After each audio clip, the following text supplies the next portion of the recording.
All right. Good evening, everybody. How many of us are here? Good evening, sir. This is Chino. Uchenna, welcome. I found, I think, Big Yes. Ify, Joy, Onabug. Joy, are you here? This is the first time coming here. Hello, Miss Joy. It's Joy. No, good evening. No, Okay. it's me. All right, you're welcome. Yo. Who again. All right, I think everybody's well on. All right, once again, everybody, you are welcome. Sorry in the morning for those who log in the morning. I didn't know that this my government, them, my government, my generation, they have doctor's appointment today. So I did not know until in the morning they told me. So that's why we could not make it in the morning. So let's go ahead and see what we can do today. This is chapter 5. Nobody here is new. Everybody here has been here once. So if you are new, you can let me know so I can tell you one or two things. But if not, if there's nobody new, then we're going to move ahead. Going to cover a lot of things today.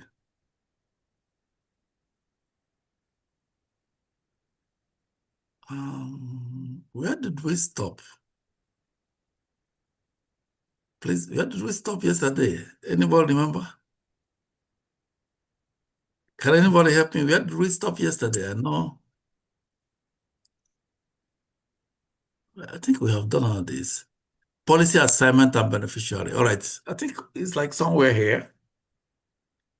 Is that true? Anybody can say something. Is that true? This is where we stopped yesterday. Who is here yesterday? Yesterday. I am contractable clauses.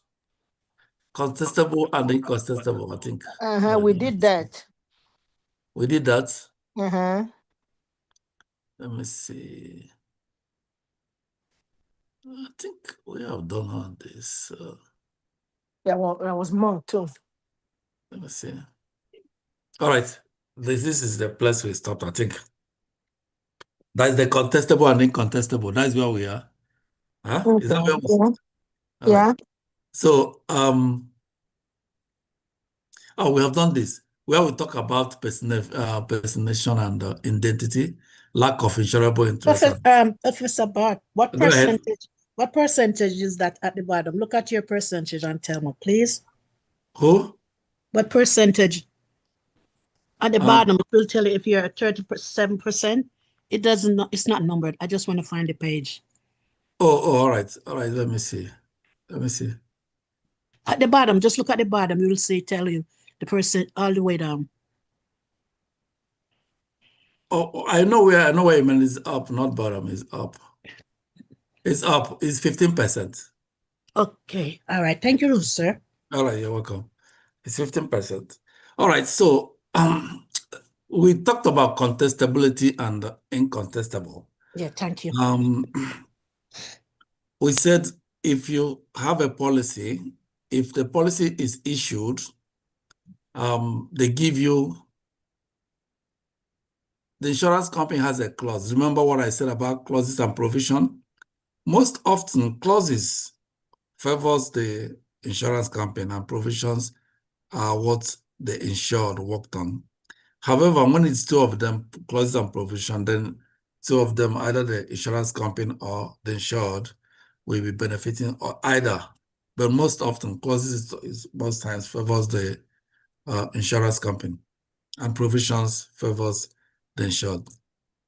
So the incontestable clause, whenever you write a policy, the insurance company are given 2 years to go after that policy. Within that 2 years, they have the right to cancel, they have the right to deny death benefit, they have the right to do anything within that 2 years. Within that 2 years is called contestable periods. After that 2 years, the insurance company does not have right to cancel the policy. As far as you are paying your premium, they do not have right to deny any claim. you are now boxed them in. You have already boxed them in. But before these 2 years, they have the right to do anything based on any new thing they discovered from that happens before the policy was written. For instance, if there's any medical issue, or if you lied, let's assume there is a missed statement that you did, they are given that 2 years to find it out. So after that 2 years, those misstatements does not either hold. They cannot cancel policy again based on, or they cannot deny you death benefit based on fraud or any material misstatement or even concealment. So anything in the policy that they could not discover within that 2 years of contestable period, immediately it enter incontestable period. The insurance company cannot do nothing. They cannot do nothing. So the incontestable clause applies to policy face amount plus any additional rider that are payable at death. Remember, if you have a policy, for instance, accidental death benefit rider, where if the person passes away through accident, they will pay the person double or triple of the first amount. I hope everybody remembers that. Okay. So if at any time after that incontestable period, the insurance company do not have right to say, oh, I cannot do this. They have already agreed. Remember when they said they made a promise that they will pay the benefit, which I said is always what they bring to the table to the contract. So they cannot avoid paying that benefit they promise they will pay based on anything fraud. However, they can avoid paying if any of this happen. If they discover that you impersonated or you carried out somebody's identity, or probably you write the application in somebody's name using somebody's information. Meanwhile, you are the person. So if they find that is impersonation, they're not going to pay. Lack of insurable interest. There must be insurable interest before application can be honored by the insurance company. And remember what we said, that insurability starts with the application and end immediately after application. During benefit payment, insurable interest does not exist. But in this case, if they discover there's no insurable interest during the application, even after the contestable period, they still have the right to deny the benefit. Because right from time, the application was not done normally. Remember the kind of policy you can write without any insurable interest. Remember, most states does not approve that. Most states banned it. Most states does not allow it to exist in their states because they regard it as fraud. What they request as fraud, sir? Can you give us an example? You said most state does not what? Yeah, you call it ISO and ISTO. They call it ISO and ISTO. Mm-hmm. You remember? Okay. Mm-hmm. You remember Okay. ISO? Yes, yes, sir. ISTO? So those two of them, if they found out, remember them, you can write them without insurable interest. Third party policy, where somebody can see anybody on the road, somebody just buy write policy on that person. Policy. In that case, there is no beneficiary. The beneficiary is the policy owner. And who is the policy owner? That person who decides to use another person to put a policy. Right. So it may not be your brother, it may not be it may be anybody you see on the road, that kind of thing. So most states does not allow it because they regard it as fraud. It is fraud. Yeah, In my it's a, case, no, it's a fraud. It's a fraud, it definitely. is fraud. Because they may contribute to the death of the person so they can claim Mhm. benefits, you know. So that is why you must have insurable interest before you can write an application on anybody. Before you can give anybody policy, you must have insurable interest. So the incontestable period, during that period of payments, claim payment, if they find out that there is no insurable interest when the application was written, they're going to deny the payment. Intent to murder, of course, remember we said suicide is an exclusion in the policy, meaning the first 2 years, if someone writes an application and died in the first 2 years, that there'll be no died through suicide, no death benefit will be paid. So we said suicide is an exclusion. So if the policy was taken out with the intent to murder the insured for the proceeds, the insurer can deny coverage as the policy lacks a legal purpose. If you go kill somebody just to collect proceeds, insurance company discover, definitely they will deny the claim. They deny it. So these 3 items is what can make insurance company to deny claim during period of incontestability. Normally, in the period of incontestability, nothing can stop insurance company from paying the death claim. They can't refuse it. They can't refuse it based on that person has committed fraud. They can't refuse it based on that person has had a material misstatement. And they can't receive it because that person hides something or conceals some information when the application is being written. They cannot. Because already they have the period of contestable period, which is the 2 years, to go through your application to make sure that nothing is lacking. So that in which they cannot discover in 2 years, after maybe the person passes you, now the insurance company can say, oh, this person lied. No. Or this person committed this fraud or that fraud. No. They must pay the claim. That was what the law said. They cannot pay the claim if there is impersonation, if there is lack of insurable interest, if there is intent to murder. Intent to murder means that somebody is killed so that they can collect death benefits. That's intent to murder. I have a question, sir. Go ahead. So with the intent to murder, right? Does it mean that for every maybe death, accident or death case, the insurance company will always investigate that person's death? Of course, they do. They do. There must be investigation. And, before even they will pay the claim, you have to give them proof of loss. And that's why when somebody died, the hospital always issues certificate of death certificate. On the death certificate, they will write the reason why the person died. So if they write the reason why the person died, you submit the certificate of death certificate to the insurance company. They will use it to begin to investigate. They have to do investigation normally. Remember, the people who approve you or disapprove you or deny you policy, and the people who prepare the claim and pay you are not in the same department. I hope you know that.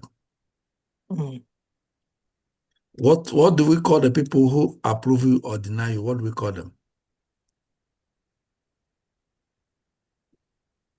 People who approve your policy or deny your policy, what do they call them? What do we call them? Underwriter. Underwriter. Yeah, underwriters. So, and what did we call the people who approve or deny your claim? The same people, underwriter. No, they're not the underwriters. Oh, what their name again? Gosh. No, Whenever in every insurance, remember we did it in chapter 1. In every insurance company, there are several departments, such as underwriting department, claim department, this department, finance department. They have all the department.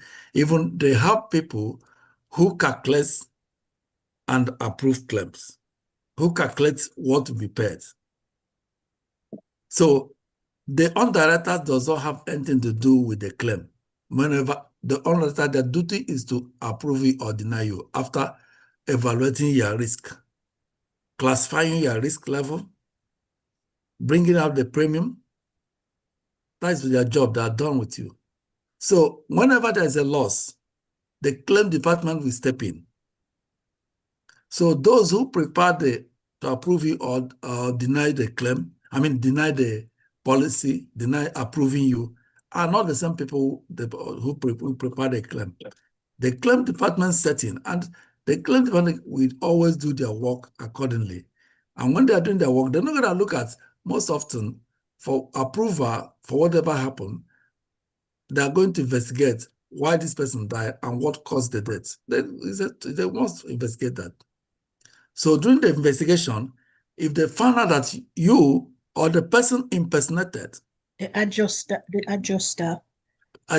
is the claim department. the claim in the claim department. So Yes. aren't they the one who does that? Yeah, adjusters equally are there too. All of them work in the claim department. Right. The adjusters are not in the in the people, they're not among the people who can approve or deny a claim. No. Their policy. No. The underwriters, they're not among the adjusters work with the claim department. Claim department, yeah. Yeah. So the claim department is going to go through to make sure that that person, the information on the application was not, there was not like impersonation. There was not like lack of insurance interest. They want to find out whether this person and the person, policy owner, more especially when the policy owner and the insured are not the same. They are not the same people. That's when they want to find out whether there is any insurable interest. Okay. But if the insured is the same with the policy owner, there's nothing like whether insurable interest exists or not. Did everybody understood what I said? Yes. Remember, I said the policy owner can be the insured. The policy owner can be the insured. Yeah, by God. But the insured sometimes may not be the policy owner. Yes. Now, during the claim, if somebody passes and claim is filed, so the issue of lack of insurable interest will exist only if the insured and the policy owner are not the same person. If the if the insured and the policy owner are the same, there is no basis to find out of lack of insurable interest. You only want to find out the insurable interest when the policy owner is not the same with the insured. For instance, if somebody insured his child, his or her child, if somebody insured her parents, if somebody insured his or her cousins, nephews, uncles, others. So that's when the insured is not the same with what? The policy owner. Remember, the policy owner is the person who pays the premium. So that's when you see that they are not the same. But if the insured, which means you can buy policy on yourself, you are the insured, you are the policy owner. You pay the premium, you are the policy owner, and you insure yourself. In that case, insurable interest does not exist. They're not going to investigate because you are the same person. However, do you have insurable interest yourself? Of course, yes. That's the more reason why you can write policy for yourself. But does it call for investigation during claim? No, because you are the insured, you are the policy owner.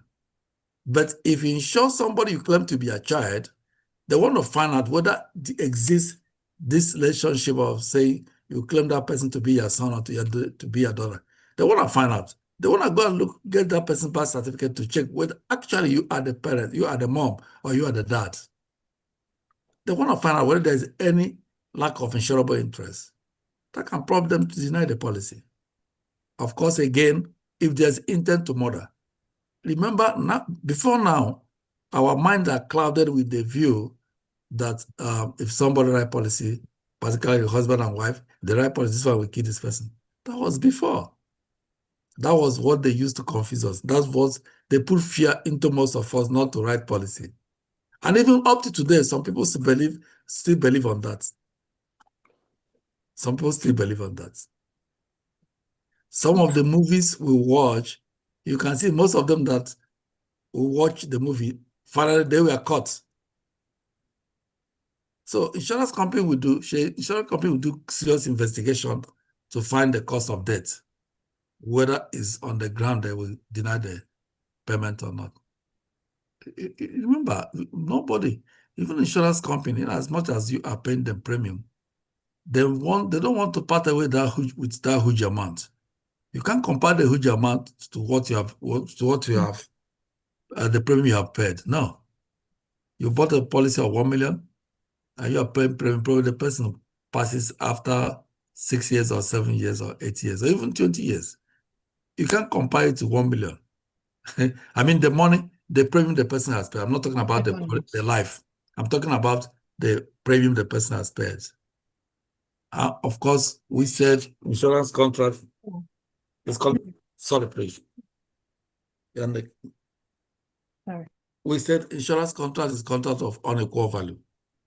Remember that? That's what we said. Sir, And what did you say? insurance contract is contract of unequal value. Remember? Unequal value, Yeah, correct. So somebody paid a premium for 30 years on a $1 million policy. After he paid a premium of 30 years, I don't think by 30 years somebody must have paid up to $1 million. Now something happened, the person passes. Now the insurance company pay $1 million as a death benefit. So you can see, so no amount that we pay is equal, no amount the insurance company pay you that is equal to the person's life. But literally, if you check about what you have contributed and what you will receive when loss occurs, you will see that it's completely an arbitrary business contract where they are of equal value. What you bring in, what you have given out, cannot be equal to what the insurance company will give out. All right. Any question, any confusion on here? So we talk about misstatement of age. That misstatement is it only exists during the contestable period.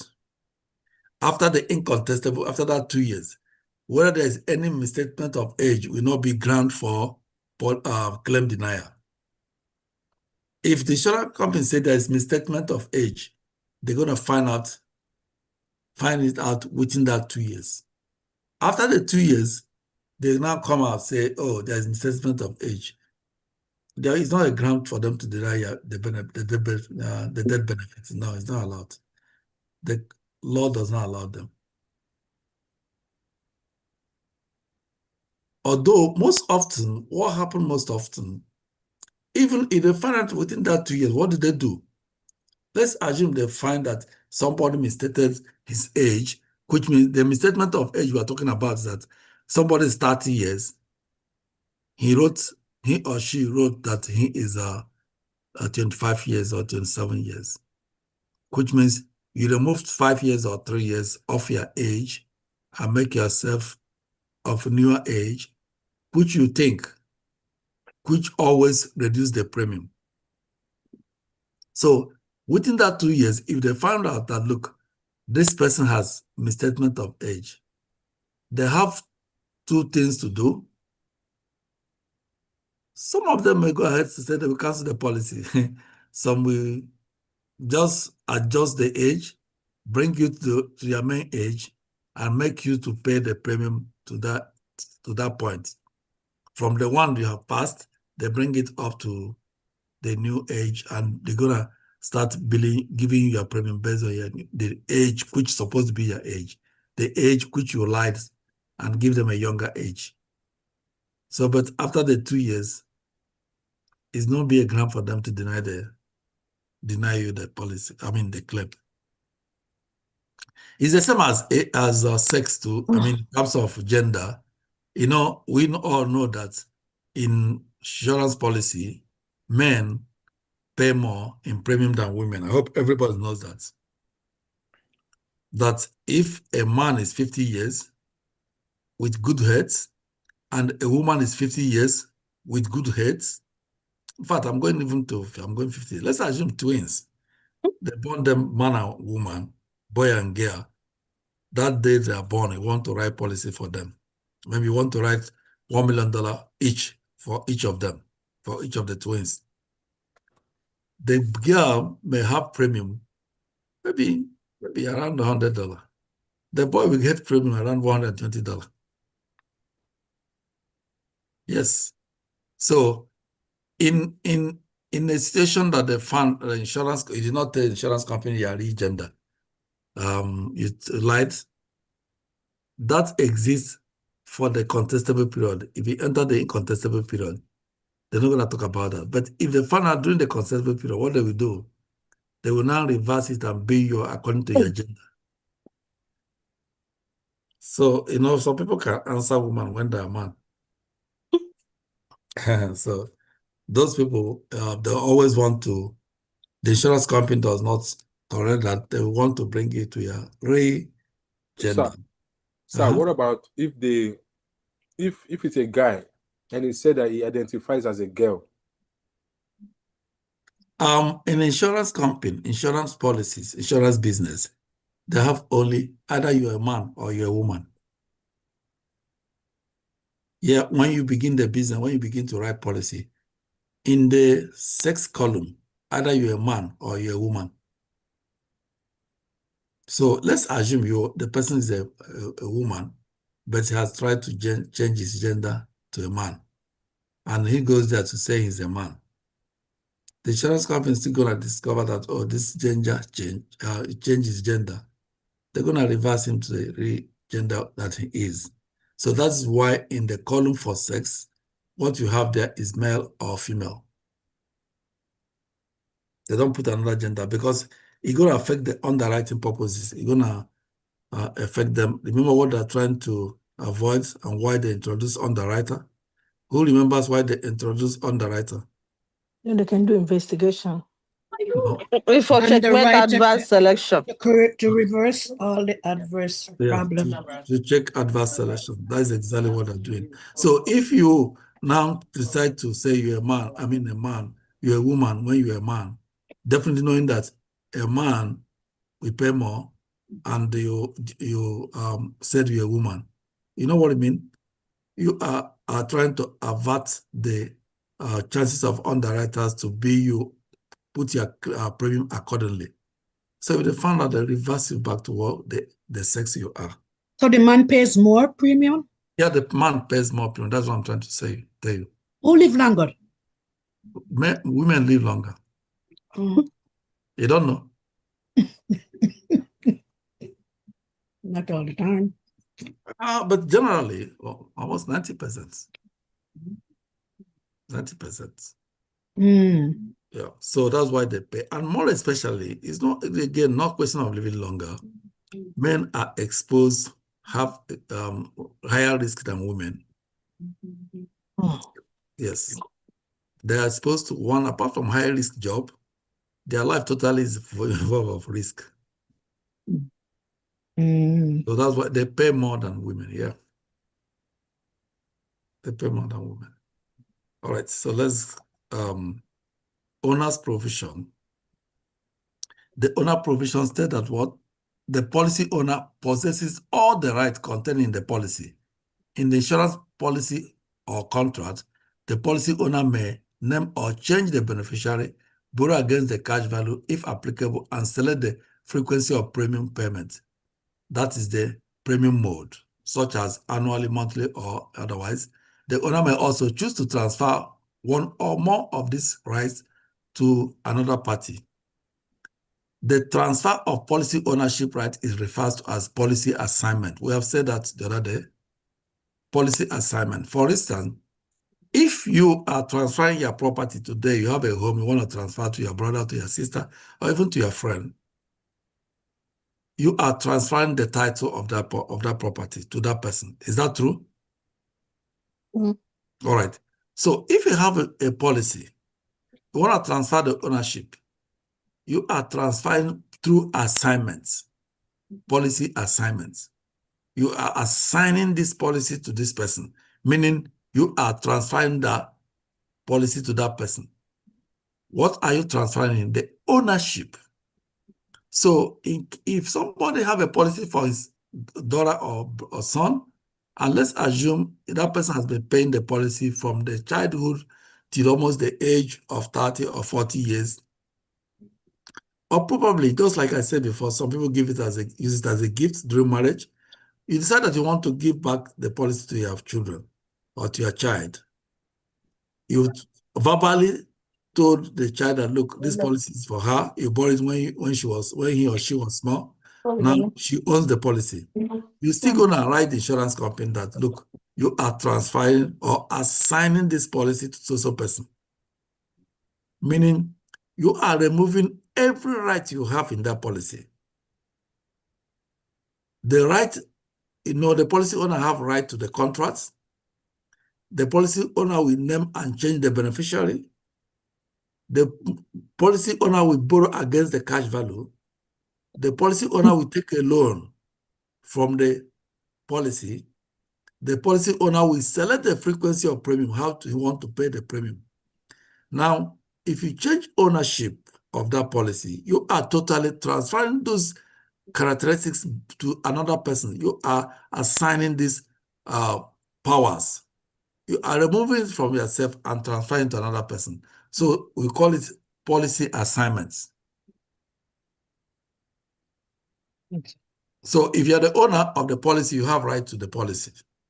So if you write policy for your son, or if you write policy for your wife, or for your husband, or for your parents, and you are the person that is paying the premium, and you are the owner of that policy, you have power on that policy. The other person, the insured, does not have any power to that policy. The insured does not have any power to policy.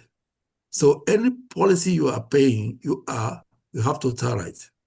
So it could bring us to when you have policy for your children. Of course, you have the right. You can even decide not to give them the policy. You can decide after that you can assign the policy ownership to another person. Why the person remains insured? Yeah, you can assign the policy ownership to another person. Can the policy owner become the beneficiary? Yes, of course. But there must exist insurable interest. All right. So we're going to go to applicant control ownership clause. I talked about under the age of majority, which is, we say some is age of maturity. We said every state should find out their age of maturity to know when you stop being a minor. But I was shocked today. I went to the clinic with my daughter. So when I get it, normally, every time I take them to the clinic, I always sign the consent. So today, I normally want to sign consent now. On our way that my daughter has turned 18. So when they are giving me, I signed my son on, because he's not yet 18 years. So when I reach my daughter I bring pen, I want to sign again. Then they say, no. She's not 18, she can sign by herself. So it comes to my conscience that, look, this little girl has turned 18 years. So in essence, in a life insurance policy, we will advise people not to use an underage, a minor, as a beneficiary. Because a minor cannot sign any signature, cannot enter into a contract. If somebody is 14 years today, like, all right, Texas is age of majority, age of maturity is 18 years. If somebody is 17 years today and we turn 18 tomorrow, you sign contract with that person today. Tomorrow he or she will turn 18. And today is the last day of his 17th birthday. It is nice. Then you sign contract with that person. Tomorrow, the person can tell you that, look, I signed this contract when I was minor. I do not know anything. I do not agree to what you said.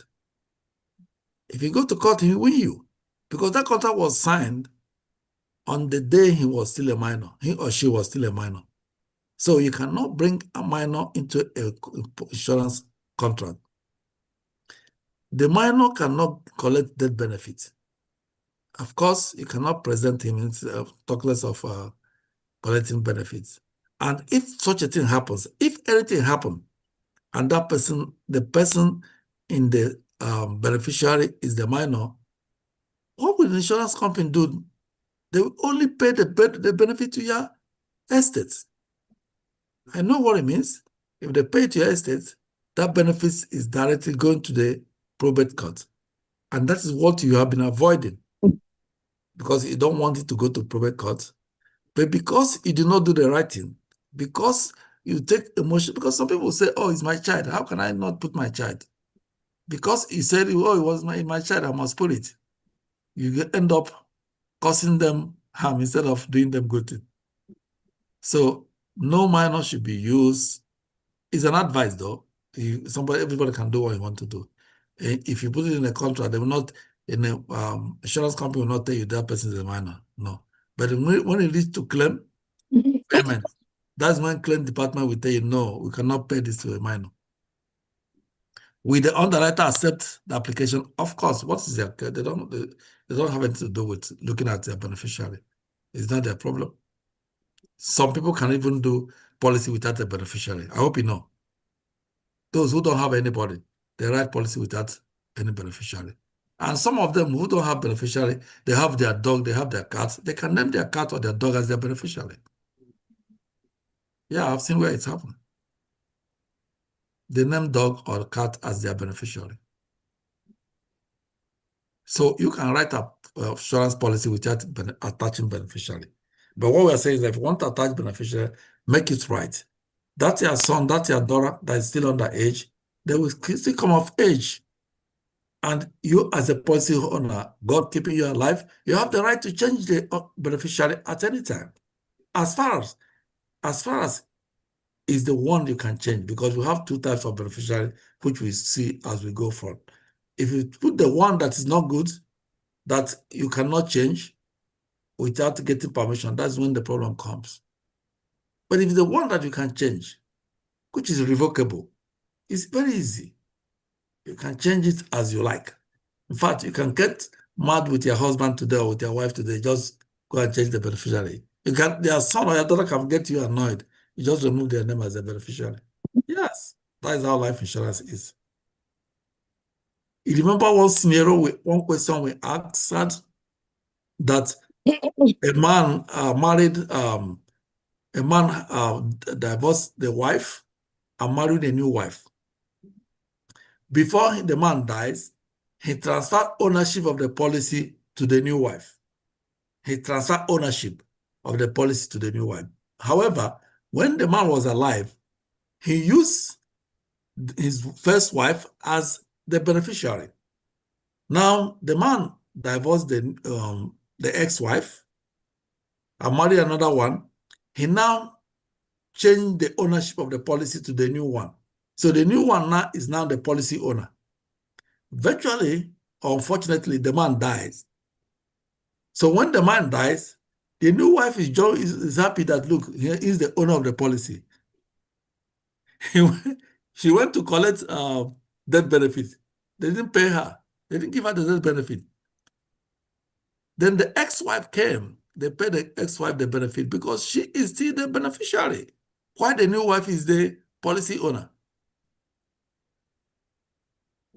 So how, if the new wife understood the insurance business as we, all of us are sitting here today, learning, the fastest thing she would have done, that time that she was transferred as the owner of the policy, she had the power to change the beneficiary. She go ahead and put her name as the beneficiary. But she did not effect the change until the husband passes. And if the husband passes, what happened? The death benefit goes to the beneficiary. And who is the beneficiary? The ex-wife. Who is the policy owner? The new wife. Yes, but since she's the policy owner, even though the husband died, at that time, couldn't she still change it? Because Yes, she's the also, policy owner and she get will, the money? yes, she will change. Oh, but she She didn't would have done understand. the change if she knows. Even Oh, after the guy died, even after the husband died. Yes, she's still the policy owner. She can change it. yeah, she's the policy owner. She has the right. But she will only do what she knows. If she don't know, she's going to do nothing. So that's why knowledge is so powerful. Knowledge. She'll be jumping around. Maybe her friend will ask her, oh, do your husband have a policy insurance policy? Say, yes, yeah, maybe he has some 2 million there. She's happy. She's happy. So, but if that lady, that new wife, has friends like you who knows this now, you would have asked her, did you change the ownership? I mean, did you change the beneficiary? Because you know if the policy if the insured dies, the benefits goes to the beneficiary, not the policy owner. You can change the policy owner. So the policy owner now have the right to change the beneficiary, which she would have done, but she doesn't know. So it happened everywhere. Remember, I told you guys I wrote life insurance, I wrote term policy 2007. If I know, will I write term policy, leaving the rating I supposed to do? Does it mean that I wouldn't afford it? Even if I'm not earning good money then, but still, I can still yet afford up to 300,000 policy of index universal life insurance policy. I can afford it then.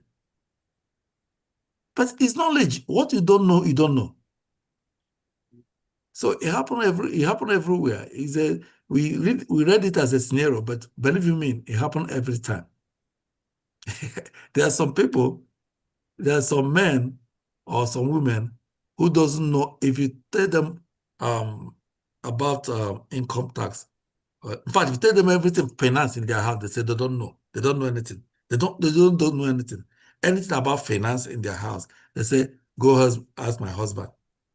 There are some men too, anything about finance in their house, they don't know. If you ask them, they say, go ask my wife.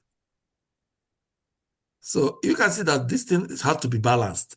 It has to be balanced. Because anything can happen anytime. It has to be balanced. I remember in those days, I don't want to involve myself with anything bill. Honestly, they asked me how much are we paying on the house. Then in those days, I don't know. How much are we paying on the light? I don't know. My wife knows. But you look at it critically, it's not good. Everything should be balanced. Everybody should have an idea what is going on in the home. Everybody should be aware of what is going on about finance. The children should know about finance. The husband should know, the wife should know. It should be shared equally, discussed in the table, dining table. So at the point that this year, for the first time, we call our children to be on the table while we're discussing the year's budget. You should not hide it from anybody because you never know what will happen tomorrow. You are sure of now that you are breathing, you're not sure of the next moment, the next moment. So why hiding things? Say it out. People, anything when it comes to money, people hide. The worst thing you can do is to hide about money. It's the worst thing you can do to the family. In as much as everybody has his own money to some families, but it's not good to hide it. Say it out. Say it as it is. So let's look at assignment provision. We have talked about assignment. Individuals who purchase life insurance policies are commonly referred to as policy owners. You can buy life insurance policy for yourself.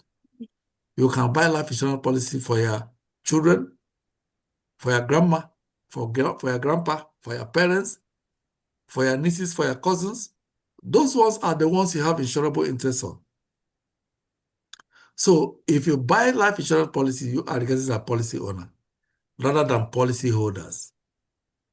Policy owners and policy holders, they're not the same. Holders are those who hold it. Maybe who hold the booklet. Just as that lady hold the booklet, she's a policy owner, she hold the booklet, she thinks she have everything. No, what she have only is the paper. She's the owner, but she's not the beneficiary. So because they own They own their insurance policies and may do with them as they wish. The policy owner have the insurance on their hand, the policy on their hand. They can do anything they like with the policy. They can do assignment to transfer the ownership to another person. So the assignment provision reiterates one of the policy owner's rights as stated in the contract. It enables the policy owner to transfer any or all of their policy right to another person. So this transfer of right of ownership refers as policy assignment. We talked that. So please remember that in case in exam. The previous owner is considered the assigner, and the new owner is considered the assignee. The assigner is the person who assigned the ownership to another person. That is the assigner, the original owner. The person who transferred his ownership to another person is the assigner. The assignee is the new person who is now in charge of the policy, who is now the new person who have authority on the policy. That is called the assignee. The assigner is the person who assigns. The assignee is the person who receives. All right. So let's look at absolute versus conditional or collateral assignment. When you talk about absolute assignment, you are totally, completely taking out every right in that policy. You are assigning every right in that policy to another person. That is, you are absolutely assigning the power you have to that person, to another person. In that case, you do not have anything to do with that policy again. Completely, you have changed the ownership. Now, collateral. Remember, before you borrow money in the bank, probably especially for those of us who come from Africa, in fact, I'm from Nigeria. Before you go to my country, Nigeria, to borrow even 50,000 naira, they will ask you even to go and bring your grandma. The kind of collateral you're going to ask you for. They will ask you something more, triple times the amount of the amount you want to collect. So that's why people don't go to collect loan. Because of what they're afraid of collateral, things you will bring in before you can collect the money. Imagine somebody's coming to collect $100,000. You're asking that person to bring $2 million as collateral. That is basically what's happening in Africa. If you're from Africa, that's particularly in my country, Nigeria. Yes. You want to collect $1 million, you're going to bring collateral worth of $5 million. So here, they are trying to tell you that your policy, that policy you have, you can use it as a collateral to collect anything. Remember, that's why when you are doing annuity, in annuity, they will ask you your asset. Your policy is part of your assets, what you have. So, in as much as that money is a promise, and not only promise, it's a conditional promise. Remember, the death benefit is a promise.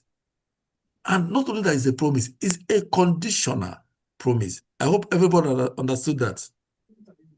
Why the death benefits is a promise, and not only that, is a conditional promise. Who did not understand why is that? Anybody? All right. So it's a conditional promise, which you are not even sure of, except there is a loss. It's a promise, and it's conditional. Conditional in the sense there must be a loss before you can get the benefit. Yes. So upon that, you still use it as a collateral to go and collect anything you want to collect. Upon that, you still use it as an asset when you are trying to write out what you have. You still use it as what you have. So today, if you have a $1 million policy, it's an asset. If they ask you tomorrow, what and what do you have? Oh, Mr. What and what? You want? How much did you want? You're gonna tell them, including the policy you have. Yeah, It's a total asset. It's total what? It's a total worth. So you can see is when you write a policy, you're not just writing a policy to protect yourself. You are using it to back up yourself, to make yourself presentable in a situation that you needed to get something done. They ask you what you have. They said if you don't have assets of 200,000 or 500,000, that you will not enter this room. You declare your asset. The policy is your asset. If you have wrote $1 million policy, for the fact you are paying the premium, when they say if you don't have 500,000, you will not enter this room, they ask you, say, oh, I have $1 million. You will enter. So you can use its policy as a collateral. Collateral or conditional assignment occur when the policy owner assigns one or some of the ownership right to another party, but does not assign all of the policy ownership right. Remember, when you put something as a collateral, it's temporary. When you bring out what you use that to borrow, you will get your things back. So when you keep something as a collateral, you are not 100% giving out that no. That depends on the condition that you bring this in back. If you bring the thing, something and what you borrowed back, they're gonna give you what you have put as a collateral. So it's not your money, it's a temporary hold. So that is collateral. All right. Now, policy assignment and beneficiary. Remember, who is the beneficiary? Who does not know who is the beneficiary? Who does not know who is the beneficiary? All right. So all of us know what beneficiary is. The person who presents himself to collect the death benefit if the insured die. Or the person who comes when insured, when the loss occur. When the loss occur can be when the person dies. Because that person who comes to get the benefit is called the beneficiary. And this beneficiary has two types. It can be revocable, it can be irrevocable. Beneficiary has two types of beneficiary. It can be revocable beneficiary, it can be irrevocable beneficiary. And still, in this beneficiary, we have orders that involve in beneficiary, orders of collection of those beneficiary. We have the primary, which is the person that will collect if the insured died. The secondary, which is the person that will collect if the insured and the primary dies. The tertiary, who will collect if the insured, the primary and the secondary dies. So the secondary is always called a contingency beneficiary. So let's look at a revocable beneficiary. The inclusion of revocable beneficiary provision means that a policy owner may modify, alter, or change the beneficiary at any time and at their discretion. So for those who want to put their children minor as a beneficiary when they are still minor, you see what he said here, that you can change the beneficiary at any time and at your own discretion. Anytime you want, you can change the beneficiary. It's not permanent. It's not permanent. So bringing a minor into being a beneficiary when that person is minor, it's not a good idea. But does the insurance company reject you? No. But if anything happens, the claim department will not pay them. As far as those child still remain minors, they're not going to get nothing after the policy. It will go to your estate. And when anything goes to your estate, it definitely go to the probate court. So that is why the bills you have when the person passes are called the estate. The bills including what you are owing and what you have. The person pass. If there's no beneficiary, it goes automatically to your estate. And if it becomes your estate, it's transferred to the probate court, who will now take the money, the bills, begin to analyze who do Mr. John owe? And is that Mr. John has money here? Who does he owe? Mr. John was taken to hospital by emergency car. Have the emergency car be paid before Mr. John died? Then we pay the emergency car. Oh, the doctor that sees Mr. John when he passed, have he or she been paid? They said no. The doctor will pay the doctor. The nurses, they will pay them. All the people that worked, the people that clean Mr. John up, do everything, have they been paid? They said no. The people court said, all right, pay them. Oh, Mr. John is owing school student loan. Has that been paid? They said no, they've not paid the student loan. They said Mr. John is owing up to 200,000 student loan. They check on the money available. Of course, there is money coming from the death benefit. They will pay the student loan. Every credit card you are owing, everything you are owing must be settled. The balance goes to your beneficiary. Now, if you do not have any beneficiary, you do not know anything you have to your beneficiary, the balance will go to the state. So you remember, I said it whether last week that whether early this year or last year, there are some people who from Nigeria who live in London that the British government now found out that those people have been there's money that have been paid on their name after all the state have been done, everything done. The British government does not want the money. What they do was they transfer the money after several years, hundreds of years. They calculate all those money and transfer to the Nigeria government. Some of them that they can find out their family lineage, family where they belong to, based on their names, and they trace them and go and give the money to the family members. Those they cannot trace, they handed it over to Nigeria government. So those are money that somebody owes. And again, I said, everybody here, you must be having 1 or 2 naira somewhere lying. If they find the person, they don't see the person at the point, that money will go to states. Okay. So that's the revocable. When you have a revocable beneficiary, you have to change, you can change it at any time. Then the irrevocable beneficiary, the policy owner or a court of law may designate an irrevocable beneficiary. In this case, the beneficiary designation cannot be changed or modified without the permission or consent of the named beneficiary. So if the policy owner names an irrevocable beneficiary, what happened? The policy owner must obtain the irrevocable beneficiary agreement prior to any assignment. So if you decide to use irrevocable beneficiary, you have to understand that that irrevocable beneficiary means that it's like you are sharing your power on that policy with that person, meaning you cannot You're take giving a away loan your power. from that policy without the person's consent. You cannot do anything on that policy without, you cannot change the beneficiary without the person's consent.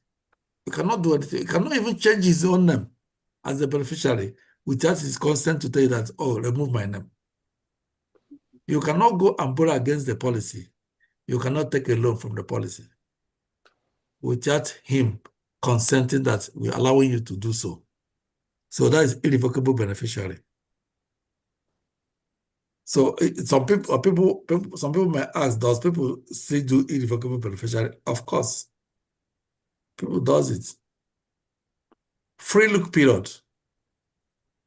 Free look period, I only have said something about free look period.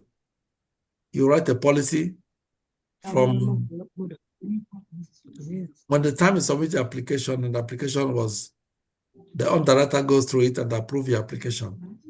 You submit the application, you pay, application approved, initial premium paid.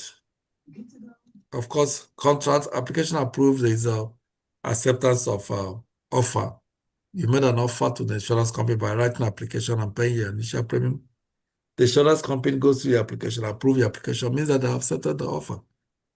They accept the offer, they look at the, before approval, they check through the application, find out that, look, whatever you have submitted, which is representations are good, they approve it. They did accept the offer. They now said, all right, this guy has been, the risk level has been a standard risk level. And by what we see on his record, we're going to make the risk level substandard. What they do, they now send you a letter, an approved application, a package sent to your house. So that package sent to your house, they give you 10 days to do what? To go through the package. After the 10 days of going through the package is what we call the free look period. And that free look period fall into free look provisions. Remember, most times I say whenever there is provisions, most refer to your insured. Insured somehow is being beneficial, have benefit on it. So they submit you that booklet to your house. Then somebody bring it to your house. The free look period is 10 days. If they send it through a mail, the free look period is what? 31 days. So I want you to understand this free look period because they're going to use it to ask answers. They're going to use it to ask some questions. They'll use the free look period to ask questions, scenario questions. So except you understand what free look period means, that means that if you don't understand, then you cannot answer the question well. So I want everyone to look at what I'm highlighting now. I want everyone to look at this. It said mandatory free look period vary in each state, but they are generally within 10 days of the delivery date. Mandatory free look period vary in each state, but they are generally within 10 days of delivery date. Therefore, you should find out your free look period for your states. And write in your, if you have a paper, you are jotting something down, write free look period, write what it means. Because we normally see a lot of free periods everywhere. So write the free look period, write what it means, write the what is the free look period in your state. If it's 10 days, which is the national, then write 10 days, but you have to find out what the free look period in your state, what it is. So this free look period can change. If they give you that application, I mean that booklet by hand, someone delivered in your house, hand, it's 10 days free look period. If somebody's delivered it, if they deliver it to you through mail, which means you get it from your mailbox, it's not 10 days. It's 30 days. I think or 30 or 31 days. That is 1 month. Some people 30 days. Some people say some states will say 1 month. Because sometimes, a month can be 30 days, can be 28 days, can be 31 days. So some people go along to use a month. They say 1 month. So if the booklet was delivered to you through your mailbox, is 1 month, 31 days, or 30 days, depending. Find out from your state what the free look period is. You will know whether they use months or whether they use days. But however, the 10 days somehow is general. But still find out what the free look period is in your state. Because you may see it in your state exam, state section of the exam. So I want everyone to look at this scenario. I just highlighted, this one I highlighted now. Look at this. It said, for example, if a policy is delivered to the new owner on January 25th, the 10-day free look period begins on January 25th and ends on 10 days later. In this case, the free look period ends in February 4. To arrive at a correct answer, the day after the policy is delivered, January 26th, should be counted as day 1. Did everyone understood that? If your state says the free look period is 10 days, now that policy is delivered, I mean, that booklet is delivered to you today, which is February 21st. The free look period starts from tomorrow, February 22nd. If now begin from tomorrow, February 22nd, to count the days, to count the 10 days. Please don't miss it. It's something that can confuse people in exam. If the policy, the booklets delivered to you today, being 21st of January, your own counting of free look period of 10 days starts from tomorrow, 22nd. You know the reason? The day starts from, every day starts from 12 a.m. in the morning, which is 12 midnight. So, and the policy may be delivered to you today, this evening, around that kind, 5 o'clock or 6 o'clock in the evening. So in that case, haven't the day finished? So the counting will start from the next day.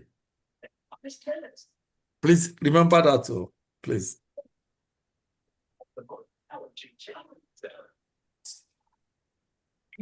So mode of premium payment or mode of premium provision. Whenever you see mode of premium, means that how do you pay your premium? Are you paying monthly? Are you paying annually? Are you paying semi-annually? Are you paying quarterly? So that's mode of payments.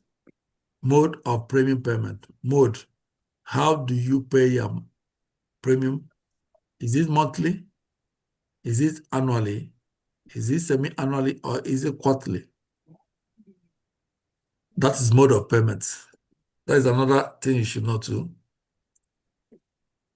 Most often, you are advised to pay your premium annually. Remember the advantages of paying annually. When you pay annually, you save some money. Let's look at this. Let's look at this in a highlight so that you can see it. Whenever you say it, you can understand what we mean. Look at the highlights. It says, some policy owners may choose to pay annually. Those who do will save the most money.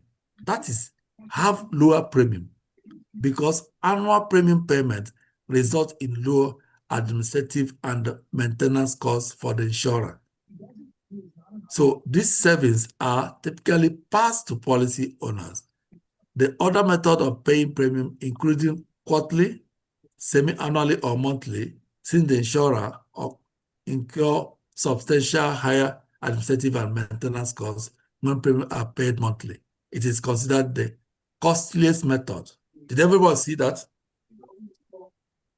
So when you are paying anything monthly, you are paying more.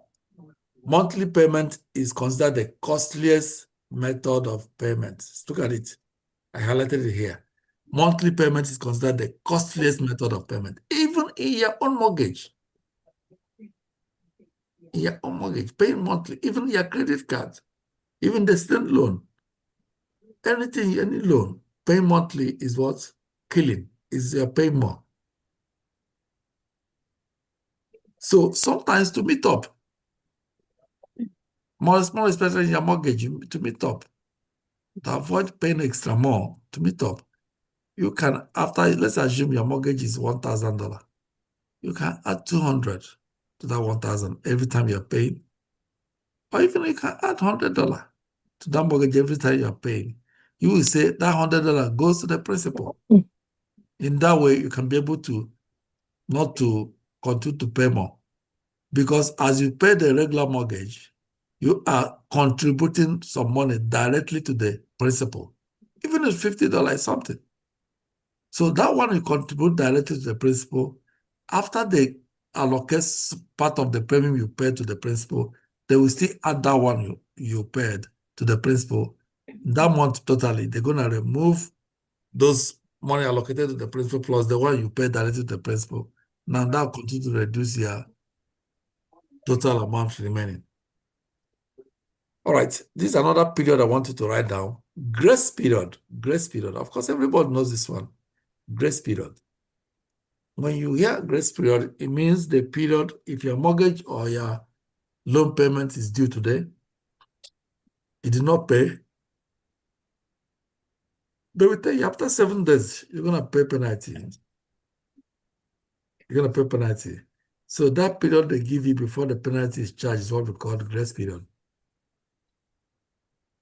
So grace periods are standard in many other financial products, such as consumer loans, mortgage, and credit card payment. In a life insurance policy, the grace period is meant to protect the policy owner from an unintentional policy issue, policy lapse. The grace period is the time following the premium due date during which coverage does not lapse if the premium has not been paid. This period is generally 30 days or 1 month. So write it down too. However, you have to still check your state. Here, what you say here is generally, the grace period is generally 30 days or 1 month. But it goes ahead to tell you this, that unless otherwise required by the state law. So sometimes your state can say the grace period is 2 days. So find out what the grace period is in your state. Write grace period down. You write what it means. You write to find out grace period for my state. Just write it to find out grace period for my state. So that on your own reading, when you are reading the state law, you can be able to write out those dates, those things we are calling out now. You write them. That will automatically help you to pass. There's no two about that. One, it will remove confusion. Because sometimes you see grace period, you'll be thinking it's free look period. Yeah, that's the truth. Sometimes you see free look period, you're thinking it's the elimination period. So, but if you write it down and make a reference to it and go to your state and find out whether this period that is national, whether it's the same thing with your state.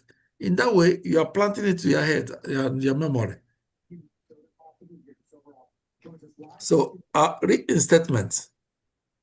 The reinstatement is another issue that everybody should know. Although to me, it sounds funny because you're trying to cut off something, the insurance company still cut the person off. You remember that if you write a policy and decide to terminate that policy, even if it stays 4 years, I think some insurance companies say you can stay maximum of 3 years. 3 years. If you come within these 3 years, they will reinstate your policy. So that's another one you have to write down. Reinstatement period is, most insurance companies, 3 years. If you write a policy and that policy has passed 3 years, you cannot reinstate. The restatement is what you do to bring your period back to life. I mean, to bring your policy back to life. The policy you decide to cancel when you don't have the knowledge, now you have the knowledge, you want to go and reinstate it back. Will the insurance company allow you? Of course, yes. But the ugly thing about it is that you are not reinstating, just reinstating the policy. You are going to pay the premium for those months or those years that you think that policy is not good for you. So you're going to pay those months, those years, you're going to pay them. The premium that you refuse to pay. And you're going to pay them. And worst thing is that you still, after paying, you're still going to present proof of insurability or good health. You see? So you are indirectly writing a new policy. But the good thing is this. If you can be able to reinstate that policy, if you're not based on that age, the previous age, the age that you wrote the policy. But if you write a new policy now, it's going to be based on your new age. And remember, age is a big factor in premium classification. So for those who reinstate their policy, the only reason why they are reinstating is to make sure to ensure that they maintain their age, their old age. If not, restatement to me seems to be difficult. Any question on the restatement? Any question? All right. And apart from that, there's one big deal again about that. Apart from that, you are reinstating, you are paying all the premium that you did not pay. And they are asking you for a statement of good health or insurability, a proof of insurability. You know, you have gained, remember you gained that 2 years of contestable period. The contestable period, remember that 2 years, which has passed. You now go to reverse that contestable period. You have to start it again. In fact, you guys may not understand the benefit of this contest, these 2 years. contestable and incontestable period. You guys will not understand until you hear a story. When you begin to attend the class, you hear a story of people who have passed through this contestable period and their prayer until they pass through that period. I'm telling you. So it's a big deal.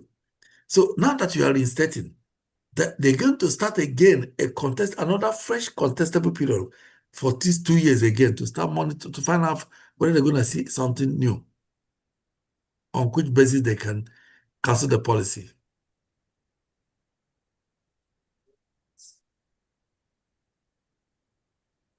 So any question here? We're going to move forward. Provisions and options related to cash value. Cash value. I hope everybody here knows what cash value is. And who doesn't know what cash value is? We're going to discuss about cash value now. Remember, cash value is part of is from your premium. Is part of the premium you pay that is being given back to you. So the following provisions are associated with the cash value of a whole life insurance policy. There are two primary types of cash value provisions: those involving policy loans and those involving policy surrender. Cash value are two types of primary cash values. One, those involving policy loans and those involving policy surrender. Policy surrender is when you decide to say you want to terminate your policy. You are no longer interested. Take this, I'm tired. You surrender your policy. Do they pay you money when you surrender your policy? Of course, they pay your cash value back. With conditions. So, condition, they're going to remove all the administrative fees. Whatever remains is what they will give you. Then, if those involve policy loans, if you take a loan from your cash value, do you pay tax on it? Of course. But how much tax you pay? How much is a tax percentage? Maybe around 1 or 2%. Did you go to bank and get the same money? Are you going to get 1% or 2% tax? Tax? Of course, no. You're not going to get it. So, however, the most important thing is that what you are paying is whatever you are paying back to that policy belongs to you.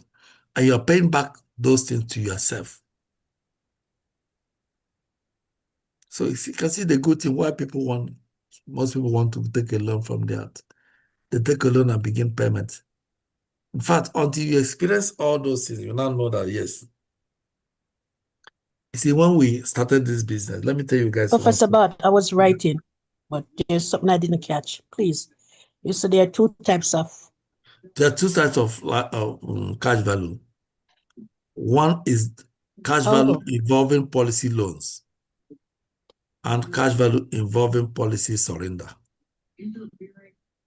Then for cash value involving policy surrender, when you surrender a policy, are they giving you all the cash values? No.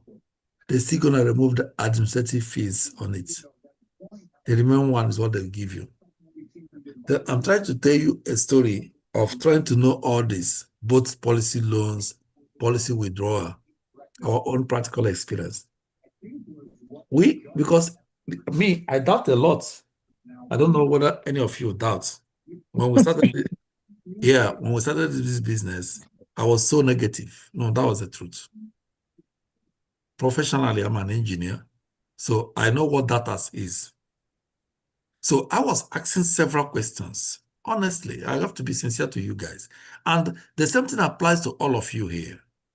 But what I'm going to tell you now that those research you want to go and do, we have completed the research. Person like me have done the research. We have come out of the research. So there's no need for you to go and do another research on the research people have completed on. Done 100% that come out of it. Yes, we have done the research. That's the truth. So I was so doubtful about what? The cash value issue. Honestly. I'm being honest to everybody. So, and again, the withdrawal issue is the question I raised again. They know what we did? There was this policy that Dr. Ruth has, what year? That was 2014. When we don't know anything, she had that policy. It was $250,000 policy. So when we now understand what insurance policy is, when she now remember that she have one, but she's paying for it. But who cares? Who look at it? Nobody cares to look at it. Myself, the one I put then was TAM, which I put on 2007. So we said, since they said you can withdraw money from that policy, let's try it. I'm telling you what we have done. So don't research no more. You know what we did? We now go to open up, we call Transamerica. We were able to log into that policy. We see that in that policy, the cash value generated was close to 50-something thousand. So you know what we did? We called them that we need $37,000. We don't want to use the money to do anything. We just want to know whether this thing they're saying is true. So, you know what they ask us? They ask us, how do we want the money? Do we want it to be sent to our bank, or do we want check to be to send to you through check? We don't want it to go to our bank. We want to see it. So within 3 days, FedEx brought a big envelope. Behold, we open it. It's a check of $37,000. I'm trying to tell you guys this so that you guys will know that all this research we have done it, because some people are still bothered with the research. They continue to go to Google. You'll not see nothing. We have done all the research. Remember then, when Dr. Ruth was there, Dr. Ruth has a PhD in nursing. She was doing she's everything you can think of. She have all those degrees packed there. So both her work in everything she's doing is about research. She's an educationist. So she too was researching. So we just called them to verify, to find out whether this thing is true. And behold, when we saw the check of 37,000, you know what we did? We just keep it, we snap it. Most of these days, when she will be talking to you guys, when you guys begin the training, she will show you the check. Now, when she show you the check, when we snap the check, we now recollect this story I was telling you guys today. So we snap it, we go and deposit it to the bank. We find out this check is real. The following 2 days, we check the bank, it's credited. It's credited. You know what we did? We sent the money back to the insurance company. I hope everybody followed my story. We send the money back to the insurance company because we don't really need it. We just want to verify. So I have a question. So you sent it back as a new policy or back into the original 250? Remember, it's a loan you take. Remember, when you take a loan, tax is involved. But when you make a withdrawal, there's no tax involved. And if you make a withdrawal, it means that you have caught up with, sometimes they will say, this is a tree that's producing something for you. You cut it into half. It's not going to be alive as it is before. You understand? Then you go and take a loan. They call it a loan. You'll be paying interest on the loan. In that way, that tree is still alive. You do not cut the tree at all. You get it? So that's the knowledge you're going to get when you begin the training. That's the knowledge you get. So people prefer to take a loan instead of to go and do withdrawal. If you go and do withdrawal, they'll still give you your money. But that tree that's building the money for you, you have reduced it to nothing. All right. So we send it back to the insurance company to go back to where it come from, which means we have paid back our loan. In other words, let's assume we didn't need money. Maybe the money to get that 7,000 is our neck. that if you don't have money today, they will enter trouble. Haven't that solved the problem? It have solved the problem. So let's assume we want to pay our down payment for our home and the amount is at 7,000. We'll pay it. Let's assume we want to buy a new car. Can't that 7,000 involve us to go and buy a brand new car without any car loan? Yes, we can. Let's assume we want to do an investment back home in Nigeria and we need the money to complete. That 7,000 won't solve the problem. It's solved. All right, let me remind you even of Daniel. Daniel was building home during COVID time. You know, that COVID time, everything is a big problem. To get money itself is problem. So the money he has, it remains 100,000 to complete his down payment. He has to go and get money from his policy to complete his down payment. Yes, everybody goes there to take money when there is need for it. All right. Excessive interest provision is life insurance means that the cash value will increase up faster than the guaranteed rate if the insurer earns a greater return than the guaranteed rate. Therefore, the excess interest provision allows interest that exceeds the policy guaranteed rate of increase to be credited to the cash value account. Let me explain again what excessive interest provision is. If any of us here who have written policy before, you can see that they say the index, the lowest you can go is 0.75%. Who have had that? 0.75% becomes the lowest you can go. So even if the market is so bad, it starts from 0.75. So they give you a range that it can go up to 0.75 to 3% to 4% to 5% to 6%. And it comes out that you are going above 10%, which means you have gone above the range given to you. It becomes an excess interest provision. And what do they do to that gain, to that excess interest provision? Interest we are talking about is the money you are gaining. What do? They put it back to the cash value account. It's their money. The insurance company is not going to take it. It's their money. So they will do what they do to the excess interest provision is to put the interest back to your cash value account.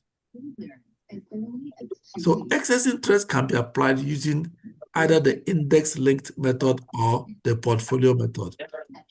Index, when you talk of index, you think of credit. They create the excess interest from earnings tied in economic indicator. What is the economic indicator? The consumer price index, SP 500 and the rest. So if you talk about the portfolio method, it's credit the interest, excess interest, in direct relation to what insurance company earning on its investment. You go to credit through the investment of the insurance company. I would like to use index method where the excess can be credited to my account using consumer index price index, which is SP 500. And of course, when you are filling the form, you can see if you paid attention when you are filling application for your life insurance policy, it reached a point where they begin to allocate interest, allocate position of earnings to your policy. They try to make it up to 100%, where they allocate 10%, 20%, 30%, 40% until reach 100%. You can see SP 100, the SP 500, they normally allocate up to 30% to it. So those are the interests that will be coming to your account. And all of them will go to your cash value using index-linked method. If you want to use a portfolio method, means that you have to go to the interest to your company, earnings to your company. So everybody always use index-linked method. Of course, the policy everybody normally writes is a index life insurance policy, fixed index. Policy loan provisions. Can you take loan from your policy? Of course. Permanent or whole life insurance build cash value. Permanent or whole life insurance build cash value. The policy loan provision, which is required in all whole life policies, states that the policy owner has the right to assess their equity at their discretion. Remember, in your home, you have an equity. Can you assess that equity? Yes, when you refinance your home. Of course, some people also have home here, knows that you can refinance your home and make money out of it. And what does it mean? It means that you are trying to reposition the owner, the mortgage. You refinance your home, means that you are giving the contract to another company to manage. And what do? They start from where you stopped. If your home is 500,000 and you have paid up to 200,000, remain 300,000, you want to refinance. How much principal remaining in your home is 300,000. So the new company will now refinance based on 300,000. However, you must have accumulated some equity in that account. So in that home which will remain 300,000, you look at it critically, what that home was maybe more than the amount you bought it. It's definitely going to be worth more than that. So what is on top of it is called your equity. Can you take your equity? Yes. What is the repercussion? You take the equity means that you are equally adding ownership. Owing the new mortgage company. Apart from the one that remained as the principal, you went ahead and take the equity. You are adding more loan to yourself. So that is equity. But can you access the equity? Of course, it's your money. You can. So this is something that people don't know. Can you take money from your home? Of course, 100% you can take. You can take the equity. But are you going to pay it? Yes. So the structure of a policy loan cannot be called by the insurance company and can be repaid at any time by the policy owner. Additionally, policy loans don't require credit checks, proof of income, or other things commonly associated with taking out a loan. Did you hear that? This money is your money. You do not have to bring collateral, please. Look at it. This money is your money. He said policy loans don't require credit checks, proof of income, or collateral, or other things commonly associated with taking out a loan. Policy loan does not require those. You go and call them, just like we did. We call them, and the next 2 days they just check in our door. So that's what it is, a loan. We take a loan already. So remember, the policy owner is essentially borrowing funds from the insurer and using the cash value as collateral. So did you see it? You remember, you have cash value. That cash value is your money. Remember, if you decide to surrender the policy today, that's cash value, that money is coming back to you. So that money is your money. But when you go to ask for them to give you that money, the insurance company, of course, want to make money too. So you go and borrow against the cash value. So that's what we did. You borrow against the cash value. They paid you. So, however, if this policy have a revocable beneficiary, can you access the cash, the loan like that? No. No. You cannot. You must get the permission from the beneficiary before you can access the loan from the cash value. So, just like as we run to go and get the loan, if we have a irrevocable beneficiary on that policy, can we access the policy? Yes. Yes. But can we just go without telling the person, the irrevocable beneficiary? Not at all. We must have to get the person's consent. So if we have annoyed that person that week, do you think that person will give us consent? He or she will not.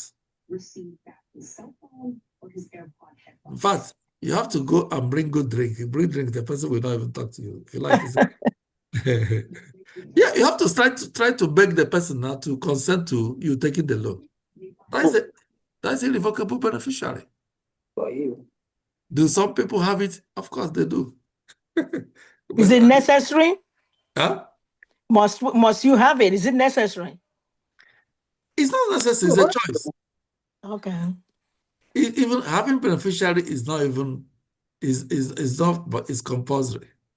Yeah. But the beneficiary is two types. If you decide to go to this one that you take permission to take something out of your policy, it's you that want it. Yeah. Then if you decide to go to the one which is revocable, the one you can decide to do anything at any time, it's you that knows. So which of the two you choose is you that made the choice. Okay.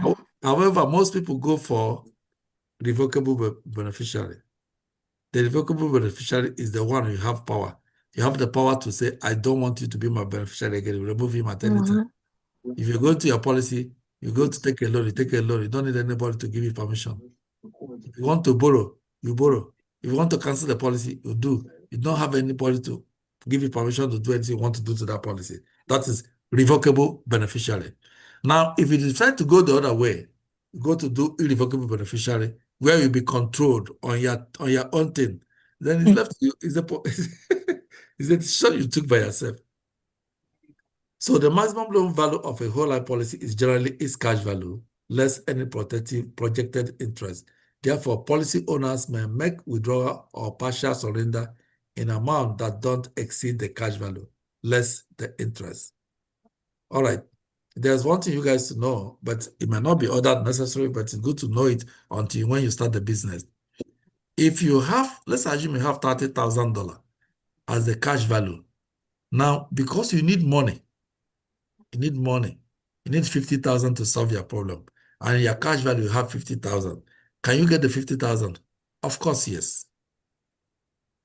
Of course. You are owing 30,000. I mean, you have 30,000 as a cash value in your account. As a cash value you have, your money waiting for you there, 30,000. But in your outside problem, it needs only 50,000 to solve. Can you go to your policy and get that 50,000? Yes. As far as you're paying the premium. Then if you get the 50,000, remember your money there is 30,000. 50,000 minus 30,000, how many? 20,000. You're going to pay tax on the 20,000, which is the excess of the cash value. You have to pay tax on it. So that is the only thing there. You pay tax on the excess. All right, I think we are running. So this particular chapter, please, I hope everybody's paying attention here. It's a lot, but I'm telling you, most scenario questions will come from there. If there's anything confusing, you will sort it out now. We go through it together and make sure that it's cleared, please. And make sure you jot things down as we go. Normally, person like me, if I'm listening, I can just listen like that. Be on my bed, be listening. No. Honestly, I do it as if I'm in a serious class. I get a book where I write some important things. So write it down. That will help you to make references. Particularly those terms that are confusing. Whenever you see period, you want to define what that period is. You want to define the number of the period. You want all those things, put it down there. Coordinate it well. It will help you to understand more better. So let's look at automatic premium or policy loan provision. Who remembers that we said if you have a policy that has a cash value and at a point, probably due to sickness or disability, you couldn't be able to pay your policy, automatic premium provision with setting. Because you have that policy that have a cash value, your policy will not terminate. The policy will be paying itself because you have a cash value in there. It's paying itself.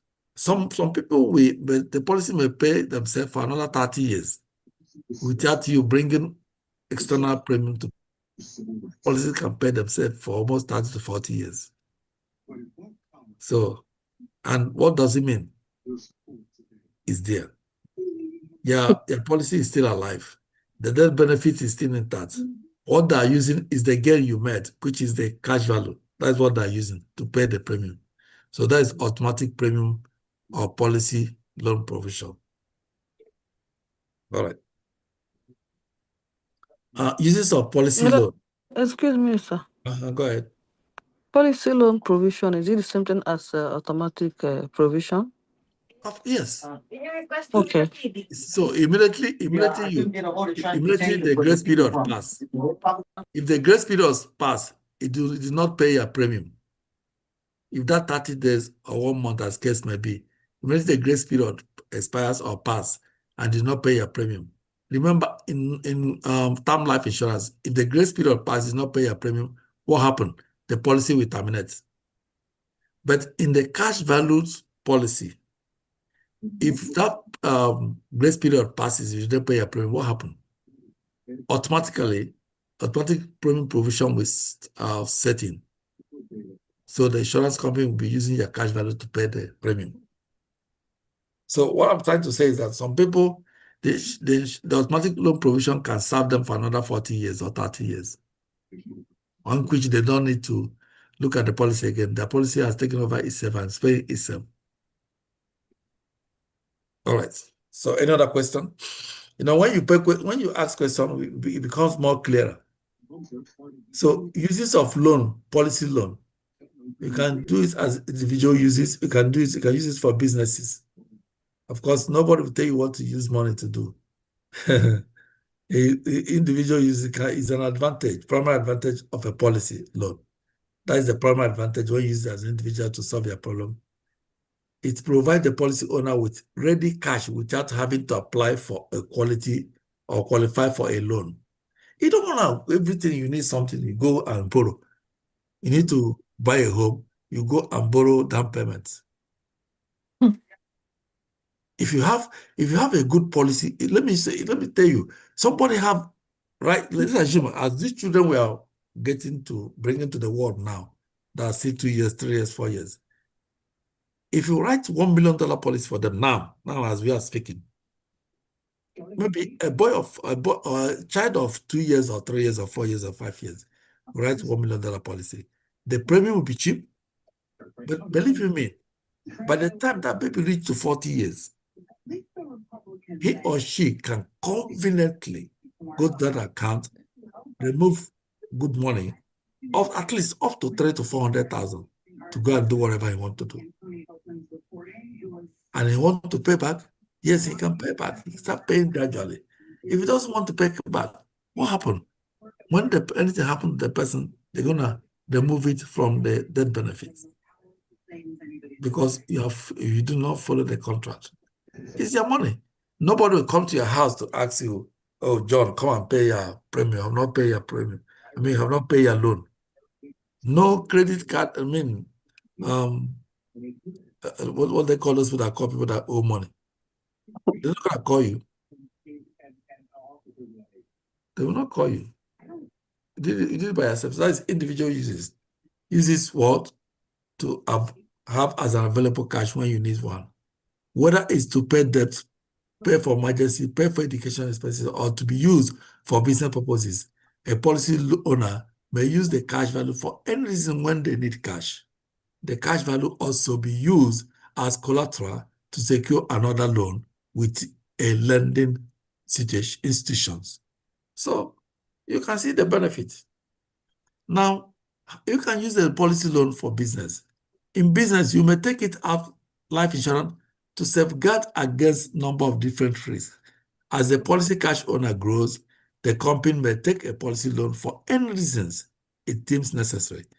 Business policy loans are subject to the same rules as individual policy loans regarding structure, interest, and repayment, of course. The original purpose for the company's decision is to want to take out the policy. To take out the policy may be significantly impacted if the policy proceeds are reduced due to an outstanding loan.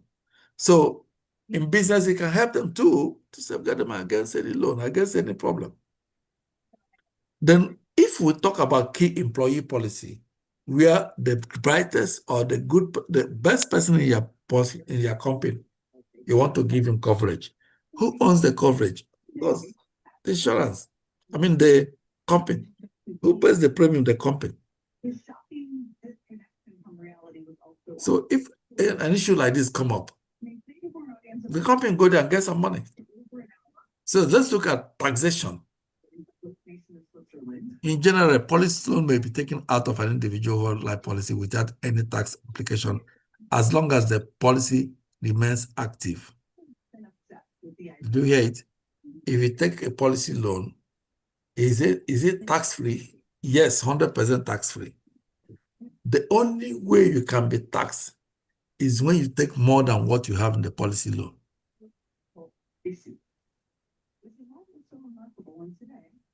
Any confusion?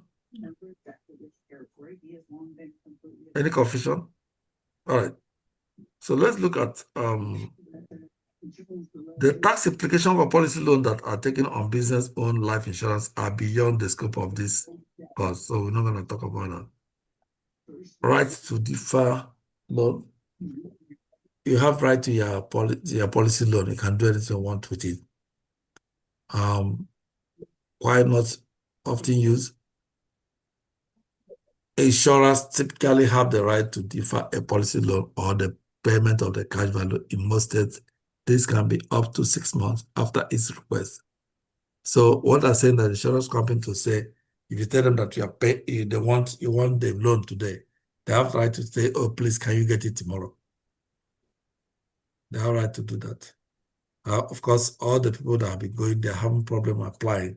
I know we have helped people to apply for loan. None of them has been denied. None of them have been given an excuse. The minute you apply, it's not up to 3 days they give you the money. Except maybe when you say 1 to 1 million, 2 million. All the people have seen some asking 200, some asking 100, some. There's only one lady that has asked them for, I think, 400 or what. And that person was paying, he's paying 7 pay almost every time. So non-forfeiture cash value. Cash value is non-forfeiture. If you surrender your policy today, they give you back the cash value after removing the expenses on it, which is administrative expenses. So that is non-forfeiture cash value.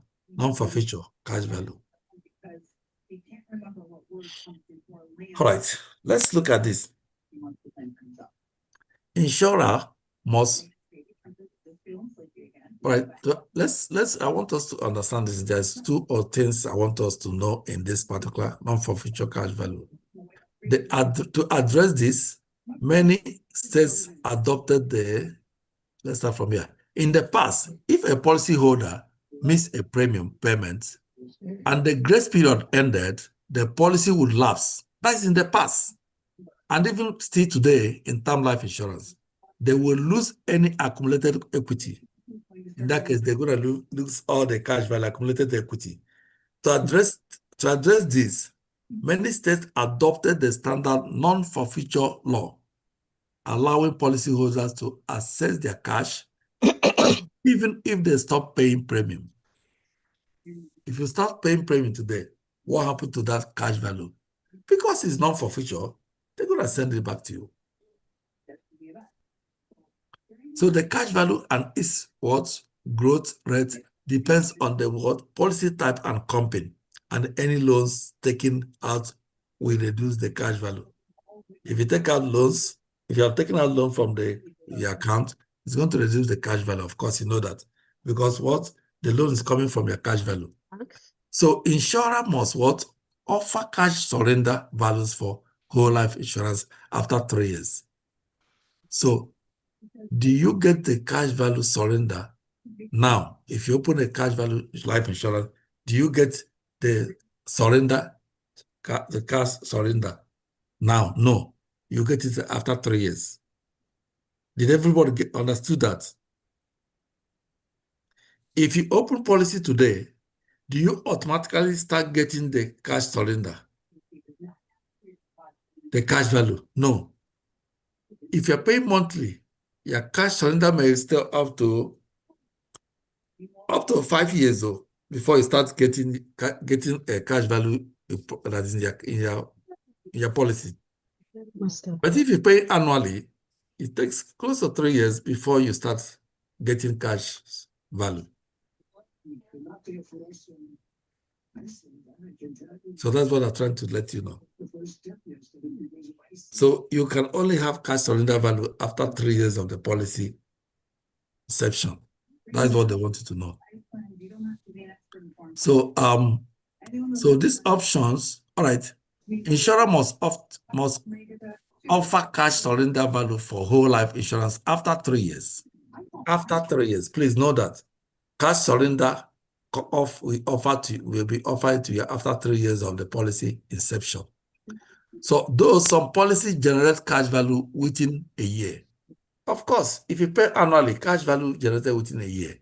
There are 3 non-forfeiture options for policyholders who surrender a value whole life policy. 1, all right, write it down, please. It's an exam question. Write it down. 3 non-forfeiture options for policyholders who surrender their cash value. You want to know this, you must see it.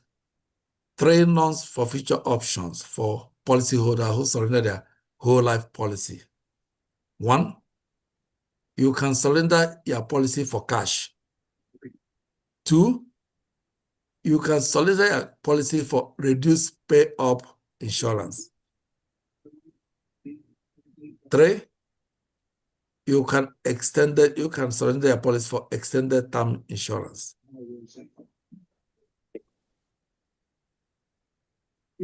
So that's it. Did everyone write it down?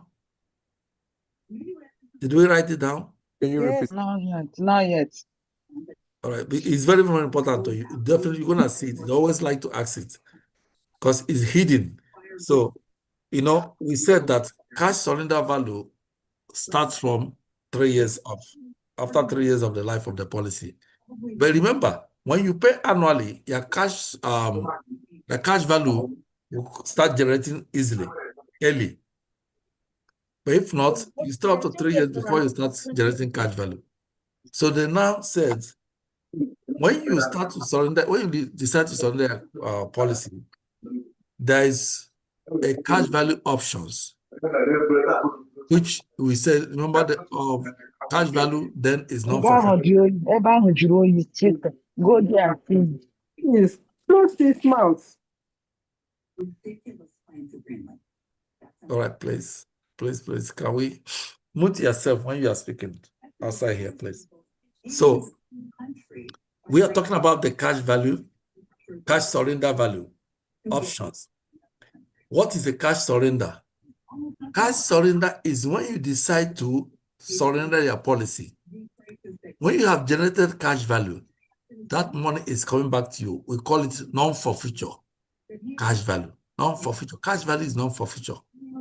So we said the cash surrender options have 3 types of non-forfeiture option.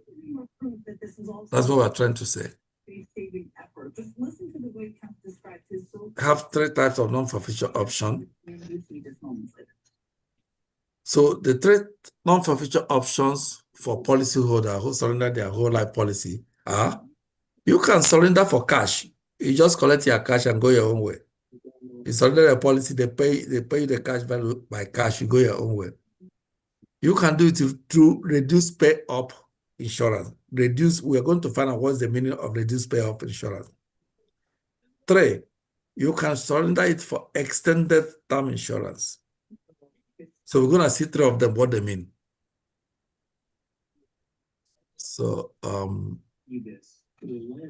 now remember, cash value is the only thing, because of the automatic premium option. That's something that makes your policy not to lapse. Unlike in term life insurance, where you do not have a cash value.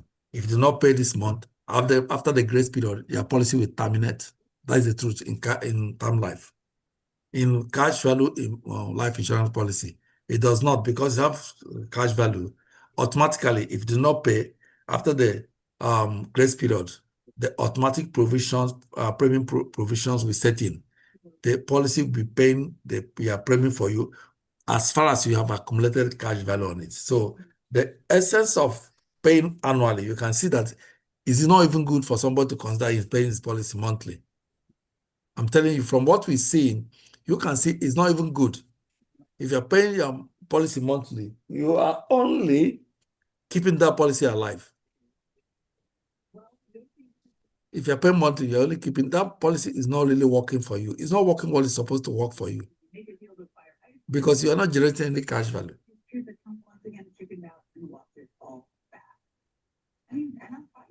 So that is it. So everyone should get this in his mind, please.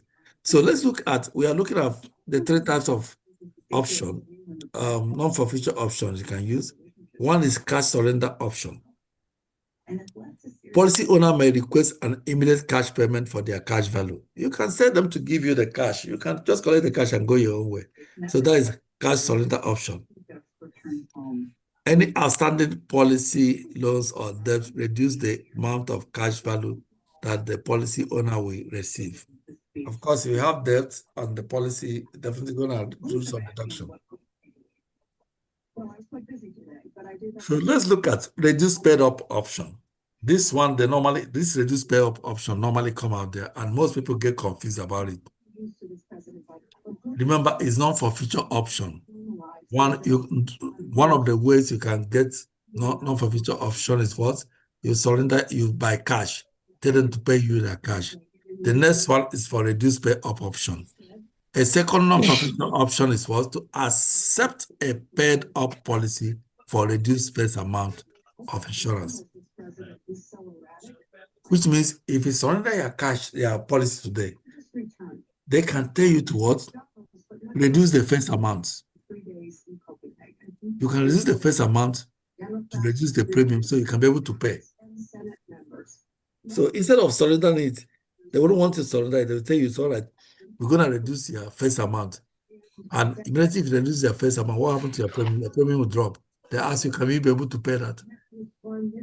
So instead of paying the higher premium, you cannot pay the lower premium by reducing the face amount. That is what they call reduced pay up option. So the last one is what we called, I hope everyone understood what reduced pay up is. The last one, extended term option. They will tell you, so look, I don't want you to surrender this year policy. No, I don't want to surrender. Instead of it, as the owner, you can surrender the policy and use the cash value to purchase a paid up level term. So because they know if you continue on the whole life, it may cost you much. They say you can surrender the policy and use the cash value to buy a term life insurance where you now do a level term, which means you can pay everything on that policy. That policy now becomes yours. In that case, no more premium payment are made once the extended term option is activated, which means you are using the money in that policy, in the cash value to buy a term life insurance. That nobody will call you, that everything in that policy is paid off. All right. That depends on how much you have in your cash value. So I don't understand the standard term policy. Huh? I don't understand it. The standard term policy. Extended term policy. All right. But you know that the cash surrender option is 3 ways. You know that? The cash surrender option is 3 methods of cash surrender option. You remember there are 3, and the extended term is one of them. Did you collect that? That you can surrender a policy and get your cash. You can surrender a policy and surrender option, which is cash surrender option, which means you will do what? Collect the money. Then the reduced paid up option is this. You can surrender your policy. They say, we don't want it to go. Can we reduce the first amount? And you know, when the first amount is reduced, what happens to the premium? It goes down.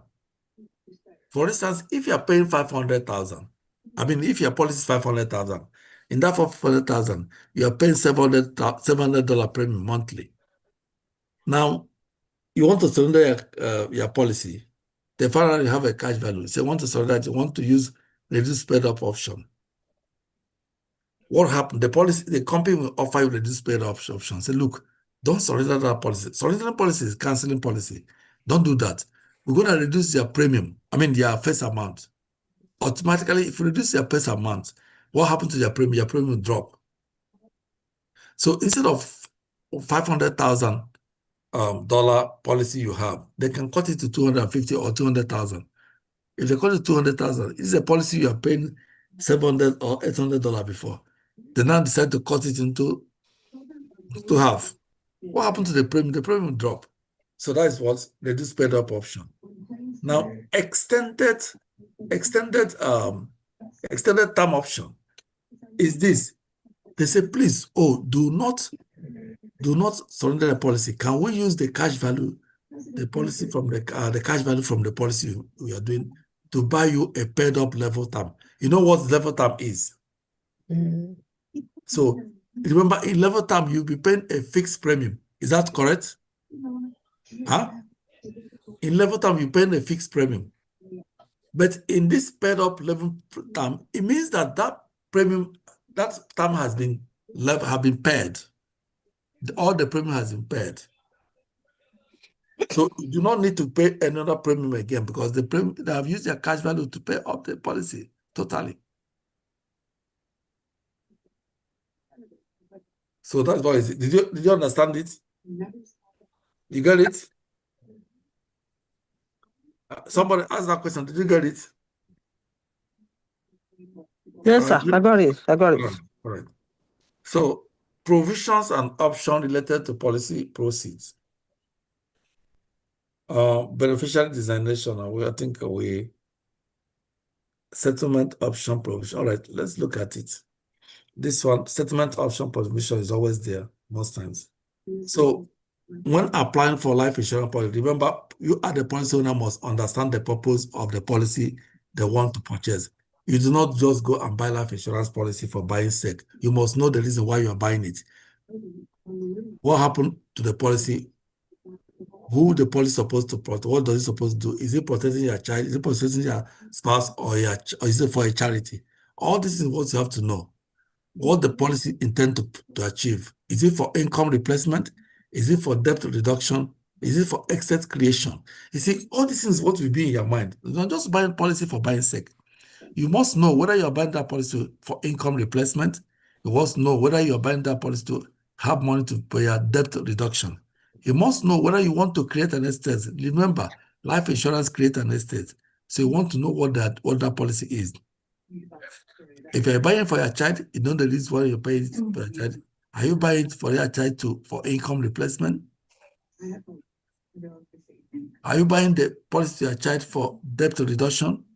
Are you buying the child that policy for estate creation? So all those must be in your mind. In your mind, whatever you want to buy should be in your mind. Of course, when you're buying policy for a child, you want to create an estate. Yes.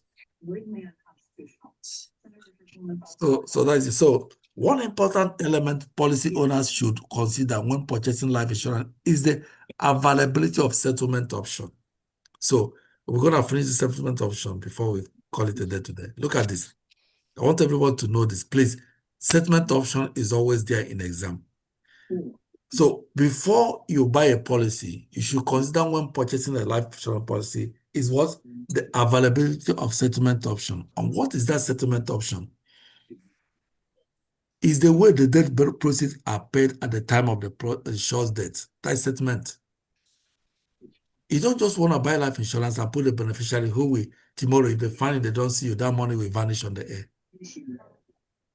And you don't want to buy a policy that you just wrote all the beneficiaries there. It does not allocate percentage the money be shared to them. Or you want to buy a policy that their policy is going to your trust. Or you want to buy a policy to make sure that their children, if you're no longer there, your children will see money to go to school. So all those things, what will be in your mind? And if those things in your mind, then you're going to design a policy based on your needs. So your essence of being here is to get the knowledge so you can educate your customer or your clients on the best way to do policy. So before you buy a policy, make sure you have had availability of the settlement option. That company must have availability of settlement option. Some people who buy a policy, they don't even know what options are there in settlement. What options are there when they pass? How will the money go? Some people don't want to ask the question. They just put beneficiary and they go. So settlement option are the various ways what death proceeds are paid at the time of an insured's death. In most cases, the selection is made by the beneficiary at the time of the insured's death. Do you want to leave your beneficiary to make the decision on where the proceeds will go? Or do you want to make this decision by yourself while you are still breathing? So I think the best option would be for you to make the decision by yourself. It's just like somebody writing a will. You want to direct your things where it will be, even if you are no longer there. So it's your duty to do that. So, however, the policy owner may select settlement option at the time of application. Immediately you are writing the application, please select settlement option. It's very, very important. Failure to arrange for the proper payment of proceeds may defeat the very purpose of which the insurance was intended. That you can stay away from which fund when writing your resume.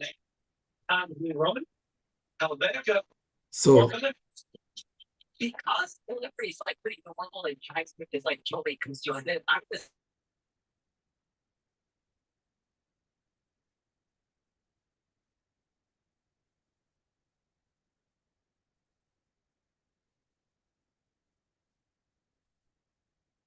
all right.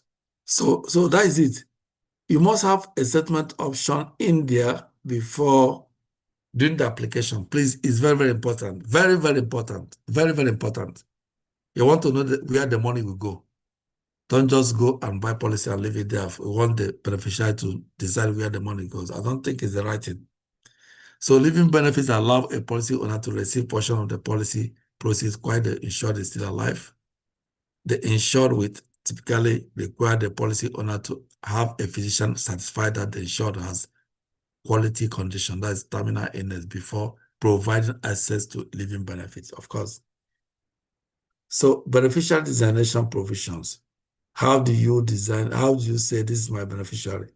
The policy owner has the right to designate who will receive any policy proceed upon the insurance death.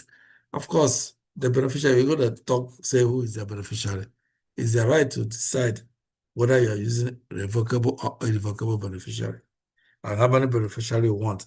However, the policy allows you to have as many beneficiaries have, as far as the percentage assignment is up to 100. So you can decide to put all your community and decide to divide the benefits into 1 or 0.5% as you may like. You can bring the whole community. You can even, your beneficiary can be your church. Your beneficiary can be any of the non-governmental organization that's there. It can be motherless babies' homes. The beneficiary can be your community. Yes, so that if anything happens, the insurance company will transfer it to your community. So anybody can be you can even decide to use your caregiver to do beneficiary.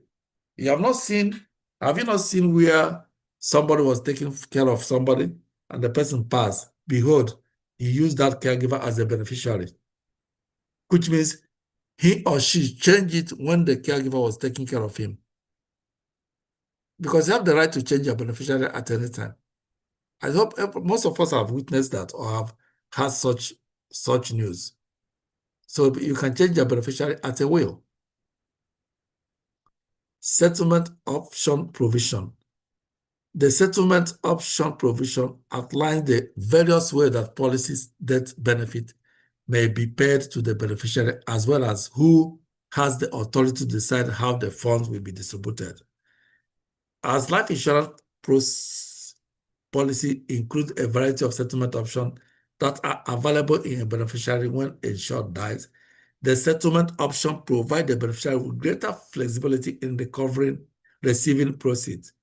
The principal method of paying death proceeds is a lump sum in the manner that the beneficiary receives the policy proceeds income tax-free in a single payment. So if you decide that the payment should pay to them as a single payment, yes, of course, you can do that. If you decide that you should pay them monthly, of course, you can do that. If you decide that this should go every 6 months, of course, you can do that.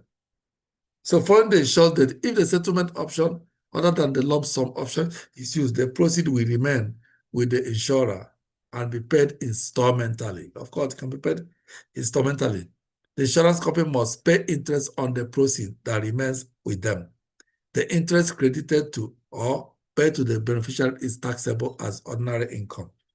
So that brings us to this understanding that if the person pass, you can write there that, look, this thing should be paid to my trust when my trust requests for it. So the person may have passed, but the money still be with the insurance company. Why the money is still with the insurance company, there will be interest on that money there. The insurance company, whatever interest they're there, they will pay you the interest. However, you're gonna pay tax on the interest, but you're not going to pay tax on the principal money. You still have withdrawal provision. Everything depends on you. But remember, if you keep the money there more than expected, whatever interest come there, you have to, whatever interest you have there, you have to pay tax on it. That's what you should know. You must have to pay tax on it. Any interest incurred, accrued, any interest accrued on that money, you have to pay tax on it. You should know that. So, accelerated death benefit provision, terminal illness. Right. This is the basis of why we have life insurance today, why everybody wants it. You can be given accelerated death benefit can come in form of terminal illness, critical illness, or chronic illness. So all those are the same. So all those receive this accelerated death benefit provision. Why is it called accelerated death benefit? Remember that death benefit only come when the insured passes. I think that's true. Is that true? I hope everybody's hearing me. I don't know. Yes. Yeah. So death benefit, you can only get death benefit if the insured dies. But in accelerated death benefit, you are trying to accelerate that benefit to come to you while you are still alive. Particularly when you have a terminal illness, chronic illness, or critical illness. You are pushing that benefit to come to you. Of course, who will confirm whether you have terminal or critical or chronic is the doctor, is the hospital. So immediately they confirm, that money can come to you. They're going to give you part of that benefit so that you can take care of your life when you are alive. You are safe when you are still alive. So that's what we call accelerated death benefit provision. Most often is a rider. But if you write policy nowadays, the company give you 2 or 3 riders free, automatically added to your policy. So if you decide to add more riders now, then you have to pay more premium on them. Can you drop some of the riders you have after some time to lower the premium? No. If it's calculated, it's calculated. You have to pay it.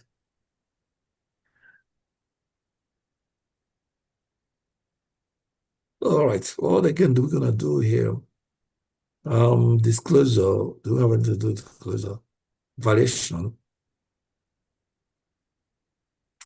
I'm gonna do this one. Long-term care rider. Long-term care rider is like LTC. We call it shortly. We call it LTC. Most of us here have long-term care. I think it's one of the riders you have. I went somewhere today. I went to visit a friend who has a group home. We were there, a new resident coming to the home. So I began to ask him question. I asked him, oh boy, how this new resident that coming here now, how is he gonna pay? Oh, he said they have filled the application. The residents the family members has come before last week and filled the application. They're gonna pay the man through his long-term care. So when the man start living here, they're gonna give them. They will give him. The family give the account of the company so that the long-term care will be paid directly to the man who have the group home. So I think long-term care is one of the good things somebody should have. If you have a good long-term care, there's no need of going to stay in a group home or to stay anywhere. I stay in my home if I have. When I'm old, I would not like to even to go anywhere. But I think everybody would like to stay at home. But do you have all it takes to to stay at home when the person grow old? All of us grow old one day. That is a fact.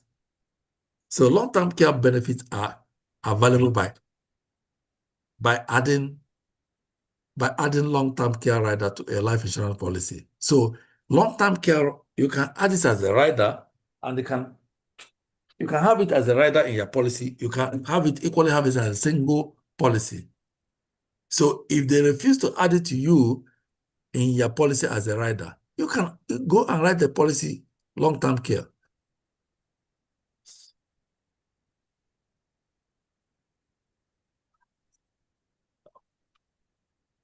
So you can write it as a single policy. Even if I know one yesterday when we had our meeting, I know whether any of you joined on the meeting yesterday. Somebody said he wrote a long-term care of $1 million. He's a guy, so wrote long-term care of $1 million. So when the insurance company were doing assessment, they tell him to squat for 15 times.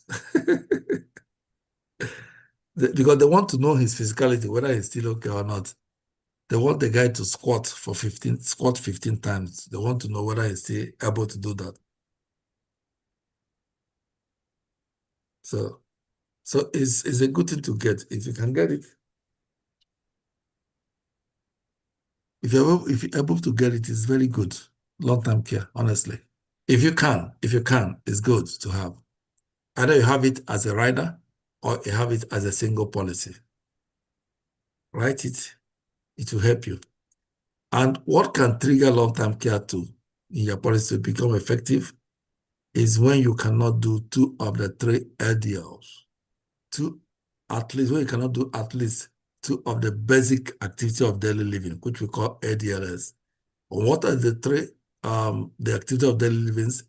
Eating alone, dressing up by yourself, bathing by yourself, toileting by yourself, continence, walking by yourself or ambulation, transferring yourself or taking medication. These are the activities of daily living. When you cannot do any 2 of them, what happens? If you have long-term care, it can become effective immediately. So there are 2 different ways that a long-term care may be designed. When designing using the general or independent approach, the long-term care rider is recognized as independent from the basic life insurance policy. As such, the base policy face amount or cash value is not impacted by any paid-out benefit. When designing using an integrated approach, the base policy death benefit on cash value will be reduced by any longer-term care benefit paid out.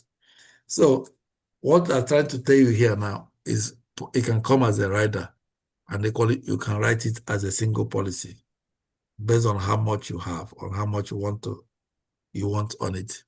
That will determine the premium now. So if you can do it is good. If you can do it, do it. So all this thing we are saying, you learn from it, you adjust your own so that somebody can retire with a good life. I'm telling you. Retire with a good life. It's not good to go to group home, either to go to nursing home. It's scary. If you go there and see what is going on there, it's scary. So I think we're likely gonna stop here now. Policy dividends and dividends options. So we're gonna start here in the morning. Tomorrow morning, we're gonna have tomorrow morning. I'll be available tomorrow morning. So tomorrow morning we start by 8:30, we stop by 10 so that I can start another class by 10. So we start tomorrow morning by 8:30 a.m., which means 8:30 Central Time. That is when we're going to start. So I will see everybody by tomorrow. All right, I think that's where we're going to end today. We're going to see tomorrow morning by 8:30 a.m. Central Time. Any question? Anybody have any question? Any question by anybody? Any question? Who is going to write exam this week? Anybody writing an exam this week? Is there any help we can render? Tell us now, so we can Yes, render. I wanted. Sorry, thank you very much. I was hoping we will do some revision of questions too. All right. Mm. We are taking chapter by chapter. After the chapter, we do question on it. But are you going for exam this week? Yes, I am. Mm. Friday or Yes. Mm. all right. Which of the chapters do you think that is most you want to know most that you have not covered at all? Or you did not cover, but you have not understood what it meant? It's not that I have not covered, but I'm still a bit confused about the differences in the whole life, universal. At least I know term now means it's temporary, and the difference between the different types of insurance. That's the only thing. Just a one sentence explanation is what I need now. All right. So what going to happen? We just that was in chapter 4. We just finished it. In fact, and the way I did it, everybody, I'm sure everybody here knows what it is now. So what we're gonna do, we can review it with you since your exam is Friday. Tomorrow is Thursday, I hope. All right, we're gonna review tomorrow morning. Okay. Before we start, if you'll be here tomorrow morning by 8:30 Central Time, we're going to review the different types of life insurance. So that will be an opportunity for those who missed one thing or the other on chapter 4 to join us tomorrow morning, 8:30. First thing we do is to use the first 1 hour to review types of life insurance. In that way, we're going to have to know again, go through again. Of course, it's very easy to know. We have 2 types of life insurance. I hope you know 2 types of life insurance. Yes. Then in each of the 2 types of life insurance, there's types of policy available to each of them. Okay. The term life insurance have 3 types of policy available.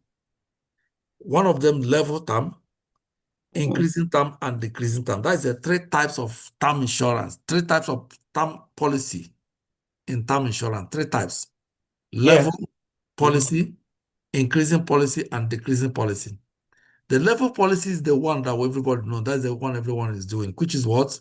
When you buy a term life, the premium remains the same. The death benefit does not change. And of course, generally, we say that term life insurance is renewable. Because what? When you buy a 20 term or 30 term, if you reach the year you bought it, for instance, somebody's 40 years now, he bought a 20 years term. What do you mean that policy gonna terminate by 60 years, when the person turns 60 years, which is 20 years from now, the policy will term. Because term life insurance is renewable, it has this element of renewability. Because it's renewable, then the insurance company will call you when you get to that 20 years. Call you, say, oh, your policy will terminate so days. Do you want to renew? They're asking you if you can renew. If you say yes, you want to renew, what happened? They will now renew the policy based on your new age of 60 years. So you can see that term insurance we say is cheap is not longer cheap at that point. Because the new age will attract new premium. And believe me, is about 20 to 30 times the first premium you are paying, the initial premium you are paying, or the previous premium you are paying. If you are paying $100 premium for that policy, I'm telling you the truth, that you may likely end up paying $700 for that policy. But this is the policy you're paying $100 before. Because of your new age, attract more risk. The older people becomes, the closer to their grave. That is the truth. There's no two way about that. So that's why it attracts more premium when you renew it. So what people will consider when they want to renew, they want to consider the cost. Because that policy you thought is cheap, because that time they sold it for you for $80 premium. You think it's for that's what it will be. No, by the time you want to renew, And the critical part of it is that when you want to renew is when you need the policy more. If you're allowed to terminate, that it becomes so difficult for you because that's the time you need the policy more. At that age, that is exactly when you need policy more. So that's term policy. Now, we have whole life policy or the permanent policy. We call it either permanent or whole life. The most important thing you should know for this policy is because of the presence of what we call cash value. Is the essence of why we want policy. Everybody wants policy. The presence of cash value. Left to term life insurance, it doesn't have any cash value. You don't want to, if that nobody want to go there. Because we want a policy that has cash value that will do what? That benefits you while you are still alive. So in whole life, we have equally 3 types of whole life. You can call whole life a permanent insurance too. It's permanent because what? It's designed to last up to 100 years. Why we say it's designed to last up to 100 years is because at 100 years, the cash value accumulation will be equal to the first amount. The first amount, that amount that they told you, they will pay you. If you buy, maybe you decide to buy 500,000. If you buy 500,000 policy, life insurance policy, that 500,000 is the first amount. It can be called the first amount. It can be called the death benefit. It can equally be called the cash face value. So that is it. So that is what I just told you now about term life. In term life, we have increasing and decreasing. Increasing is when you talk about the loan. You want to somebody, if I borrow money from you, you can give me condition of giving me the money by putting a policy on that loan. If I put policy, and if I cannot be able to pay that loan, repay the policy as I'm paying it, what happened? You go to insurance company, they collect the part of the money that remains on the payments. So increasing term can use to pay loan. Decreasing term can use to pay loan, more especially in mortgage payments. So whenever you are writing an exam, you see decreasing term, look around on the option. Immediately you see mortgage, that is the correct answer. In fact, it has been applied and that is correct. Anytime you see decreasing term, your mind should go to mortgage. Have that one, at least that one should be in your mind. It might be one of the questions you will see. So what we're going to do tomorrow, we're going to review our whole life. We are almost done with term life. And again, what you know about term life is this, is level benefits. Level benefits means that the death benefit remains the same. It does not change. If the death benefit, the amount you buy is 100,000, that 100,000 death benefit, it does not change. The premium is level, meaning what? The premium does not change. Any amount you are paying, that's what you pay until the policy terms. So these are the things you have to know in term life. Then tomorrow morning, we review whole life or permanent life. Then we now start the new one. All right. So that is it for now. We see So much. I appreciate. Thank you. yeah, we see tomorrow by 8. I'll just try and log in. If immediately we start tomorrow morning, if you are there, we review the whole life. That'll be okay. So that we can start where we So, stop. Yeah. okay. All right. So thank you. Good night.